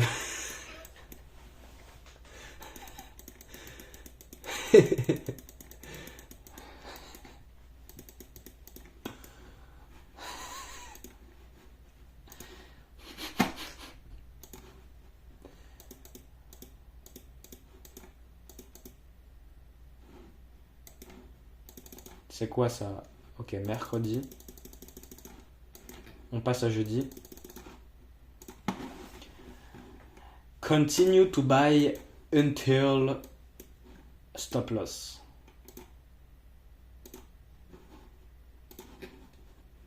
Ouh. Ouh. Je veux bien voir un accumulation, manipulation, distribution à plus grande échelle. Alors.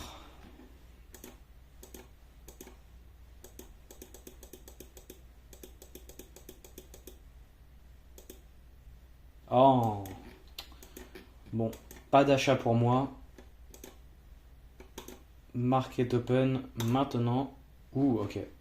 Alors, ce que j'aime pas maintenant, si je serais en train d'acheter, c'est viser le point qui a déjà pris le point cible précédent.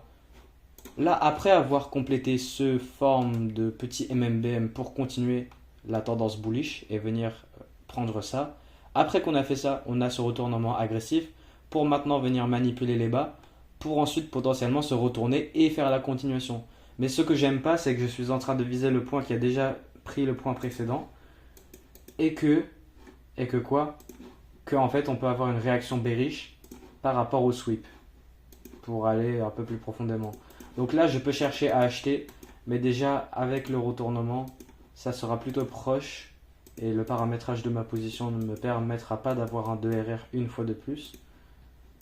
On forme de la divergence si on peut la tenir et là on se retourne. Ok, là maintenant c'est mieux. Ok, maintenant je vais chercher à acheter. On a de la divergence, on a sweep, le bas. C'est quoi comme bas ça? On a pris tous les bas de Londres en tout cas. Ah ouais, on a pris le bas asiatique. Donc bas asiatique, SMT divergence, manipulation, continuation vers là haut. La seule chose que j'aime pas, c'est que ma position est très large. J'ai même pas un R en visant la continuation. Et que je suis en train de viser le point qui a déjà pris le point précédent. Mais est-ce que le... Ah oui, et en plus de ça, je suis en train d'avoir mon stop loss sous la même bougie que je suis en train d'acheter. Et ça, c'est des choses que j'aime pas beaucoup. Des éléments que j'aime pas, mais mon modèle est là. Le modèle est bien là. Plus j'achète contre ce gap M5, mais là on est en train de MSS sur le M3 et le M1. Et on a de la SMT, tout le reste est bon. Mais c'est ces éléments que j'aime pas trop qui m'empêchent. Sinon, profil de marché A, M, D, continuation. Ouais, bon, je vais acheter, je vais accepter la perte si on va au stop loss. Ça fait 60 pips.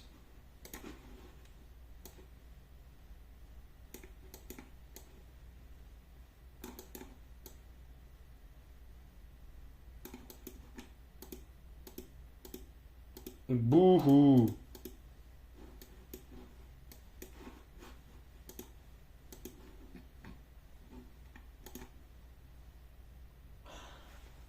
Et là, encore une fois, truc d'expérience très avancé qu'on trouve pas sur YouTube. Je prends ce trade, mais ça n'a aucun sens si on considère prendre ce trade, mais ne pas prendre le trade de jeudi de la semaine dernière. Vous comprenez ou pas?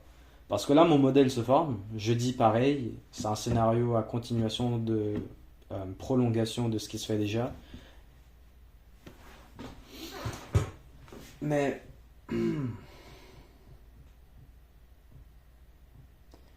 Et voilà, et c'est ces éléments-là que j'aimais pas trop, qui m'auront... En live, en tout cas, j'aurais pas pris ce trade, mais bon, je l'ai pris. Et là, on peut re-sweep pour y aller ou alors baisser. Et du coup, utiliser le sweep de ça pour aller à la baisse. Et là, on reconfirme. Mais là, encore une fois, si j'achète... Ok, bon.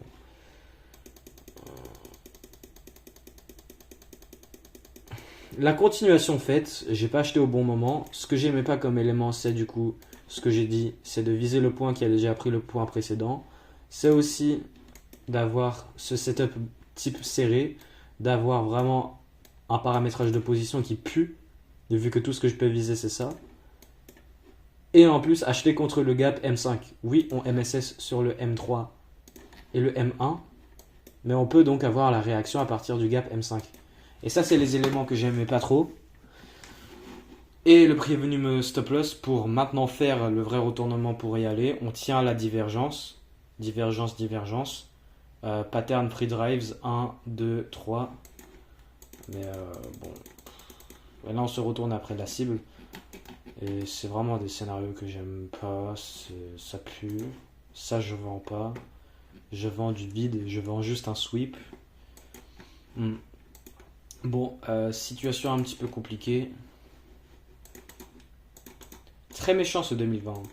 Je pense vraiment, voilà, je vais m'arrêter 2020 et je vais retourner sur enregistrer la data, l'autre data.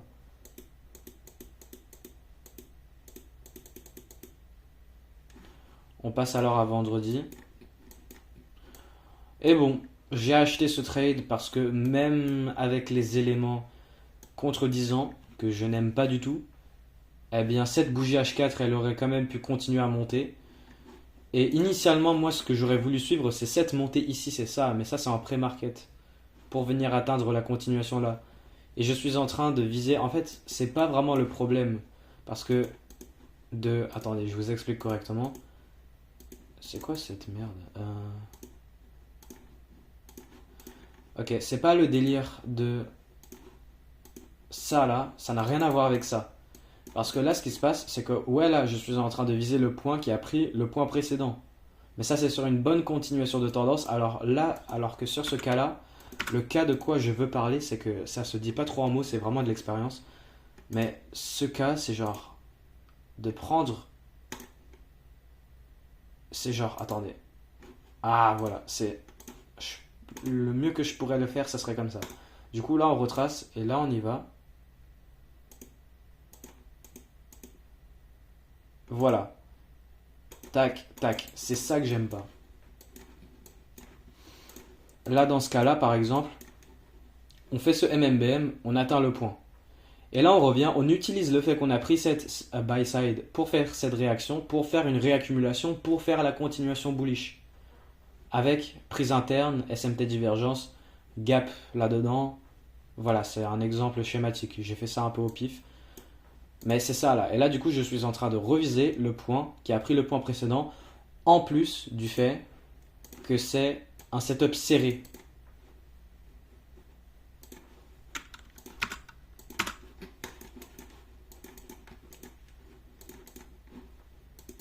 C'est exactement ce qu'on fait là. Parce que là, on a ce MMBM, ouais, forme de MMBM. Et là, je revise le point qui a pris le point précédent. Au final, ça s'est fait. Mais entre-temps, et en plus de ça, c'est un setup très serré. C'est juste un retour, prise asiatique pour recontinuer. Genre, là, le prix...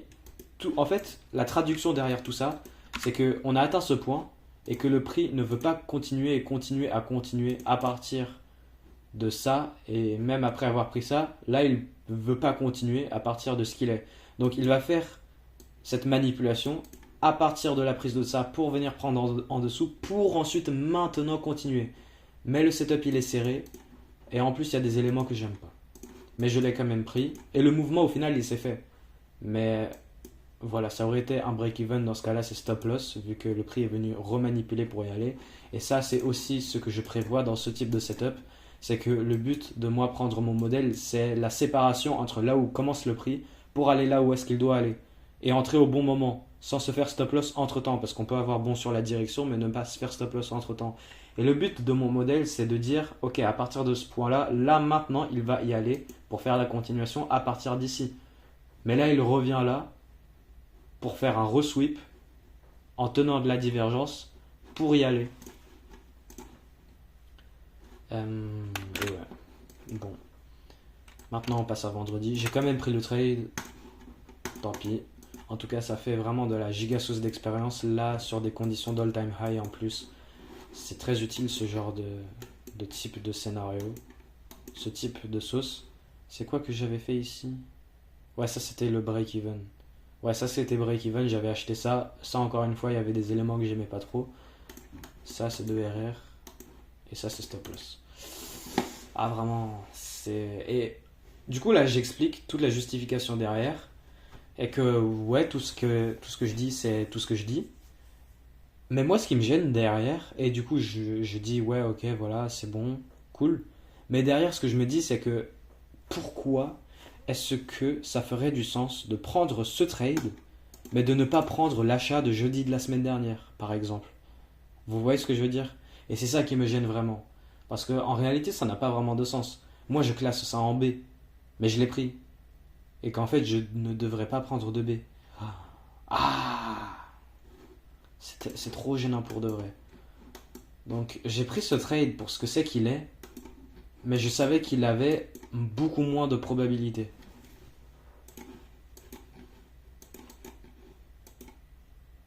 Comme pour moi, il est même... En fait, il est même moins bien que l'achat de jeudi la semaine dernière.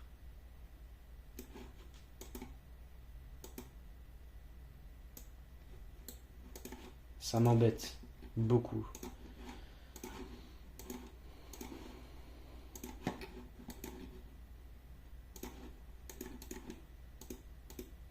Market open.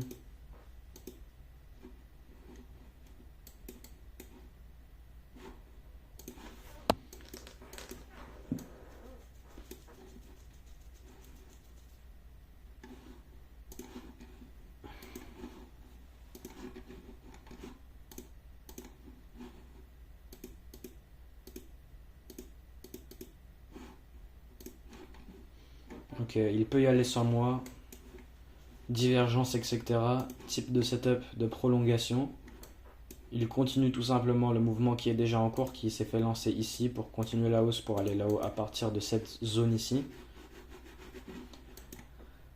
Et du coup, market open qui revient pour réaccumuler, pour continuer. Mais j'aime pas tant que ça. Je pourrais acheter là, stop loss en dessous ici, pour viser là-haut. Mais ça se rejoindrait à prendre le même niveau d'évaluation de trade que celui-là. Et vraiment, c'est bête à ce point-là. Donc, il peut y aller sans moi ou alors même aller au stop loss avec du coup ce que le marché me montre qui me dit que j'aime pas beaucoup. Là, en fait, j'ai juste envie d'arrêter août parce que là, c'est en train de me traumatiser, je vous jure. Les résultats sont pas si mauvais que ça, mais ça me traumatise. La difficulté derrière, alors que c'est vraiment censé être facile de trader mon modèle. Mais c'est qu'il y a tellement de ces éléments en plus qui n'existent pas sur 2025 que je dois prendre en compte et sur quoi je dois m'adapter. C'est quoi ce prêt? Oh. Je vous jure, août là, il est en train de me traumatiser vraiment. Il y a certains mois, là 2020, c'est vraiment compliqué. En tout cas, je pense ce que ça va être, c'est que sur ma série enregistrée de backtesting, il y aura les sessions de backtesting sur la data plus présente, qui sera beaucoup mieux, avec des exemples, voilà, ça sera beaucoup plus propre. Mais ce qu'on va avoir, c'est du coup d'enregistrer sur mon YouTube du backtesting de mon modèle sur de la data passée. Oui, ok, il faudrait adapter mon modèle par rapport à de la data passée, mais si on considère prendre mon modèle actuel et la trader sur la data passée, là en fait, ce que je veux, à quoi je veux mener, à quoi je veux arriver, c'est de dire que là on a vraiment tous les exemples de difficultés qu'on peut avoir même en tradant mon modèle sur du coup de la data un peu différente que 2025. Voilà, et j'aime pas trop ça, c'est vraiment pas joli. Il peut y aller sans moi, fin du backtesting. Donc forcément, comme je l'ai pris, je me suis dit ok, je vais le prendre. Ok, je vais le prendre. J'ai pris ce trade et je vais le compter du coup forcément parce que je l'ai pris. Break-even, 2 RR, break-even. Cette semaine, ce mois d'août, il est traumatisant. La première semaine, elle était... Ouf. Donc,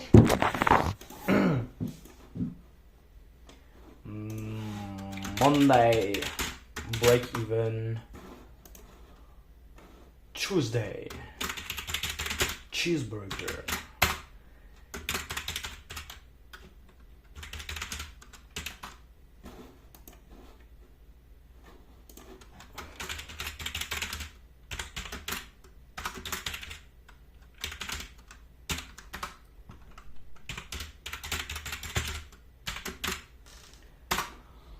Bon, et pour le total du mois,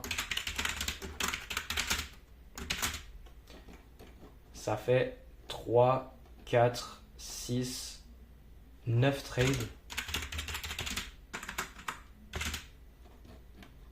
Moins 1, 2,5, 6,5, 7,5, 7,5 R. Et sur ces 9 trades, on a combien de pertes? 1, 2, 3. 9 trades. C'est quoi déjà le calcul de coût? Je dois diviser le nombre de trades total par les pertes, les gains, ce qui est égal à 6 fois 100 Non, c'est quoi le calcul? Je demande à ChatGPT, c'est bon. Je demande Google. Non. Vu qu'on est des intellectuels, je vais trouver le calcul moi-même pour calculer le win rate de cette merde. J'ai pris 3 pertes sur 9 trades.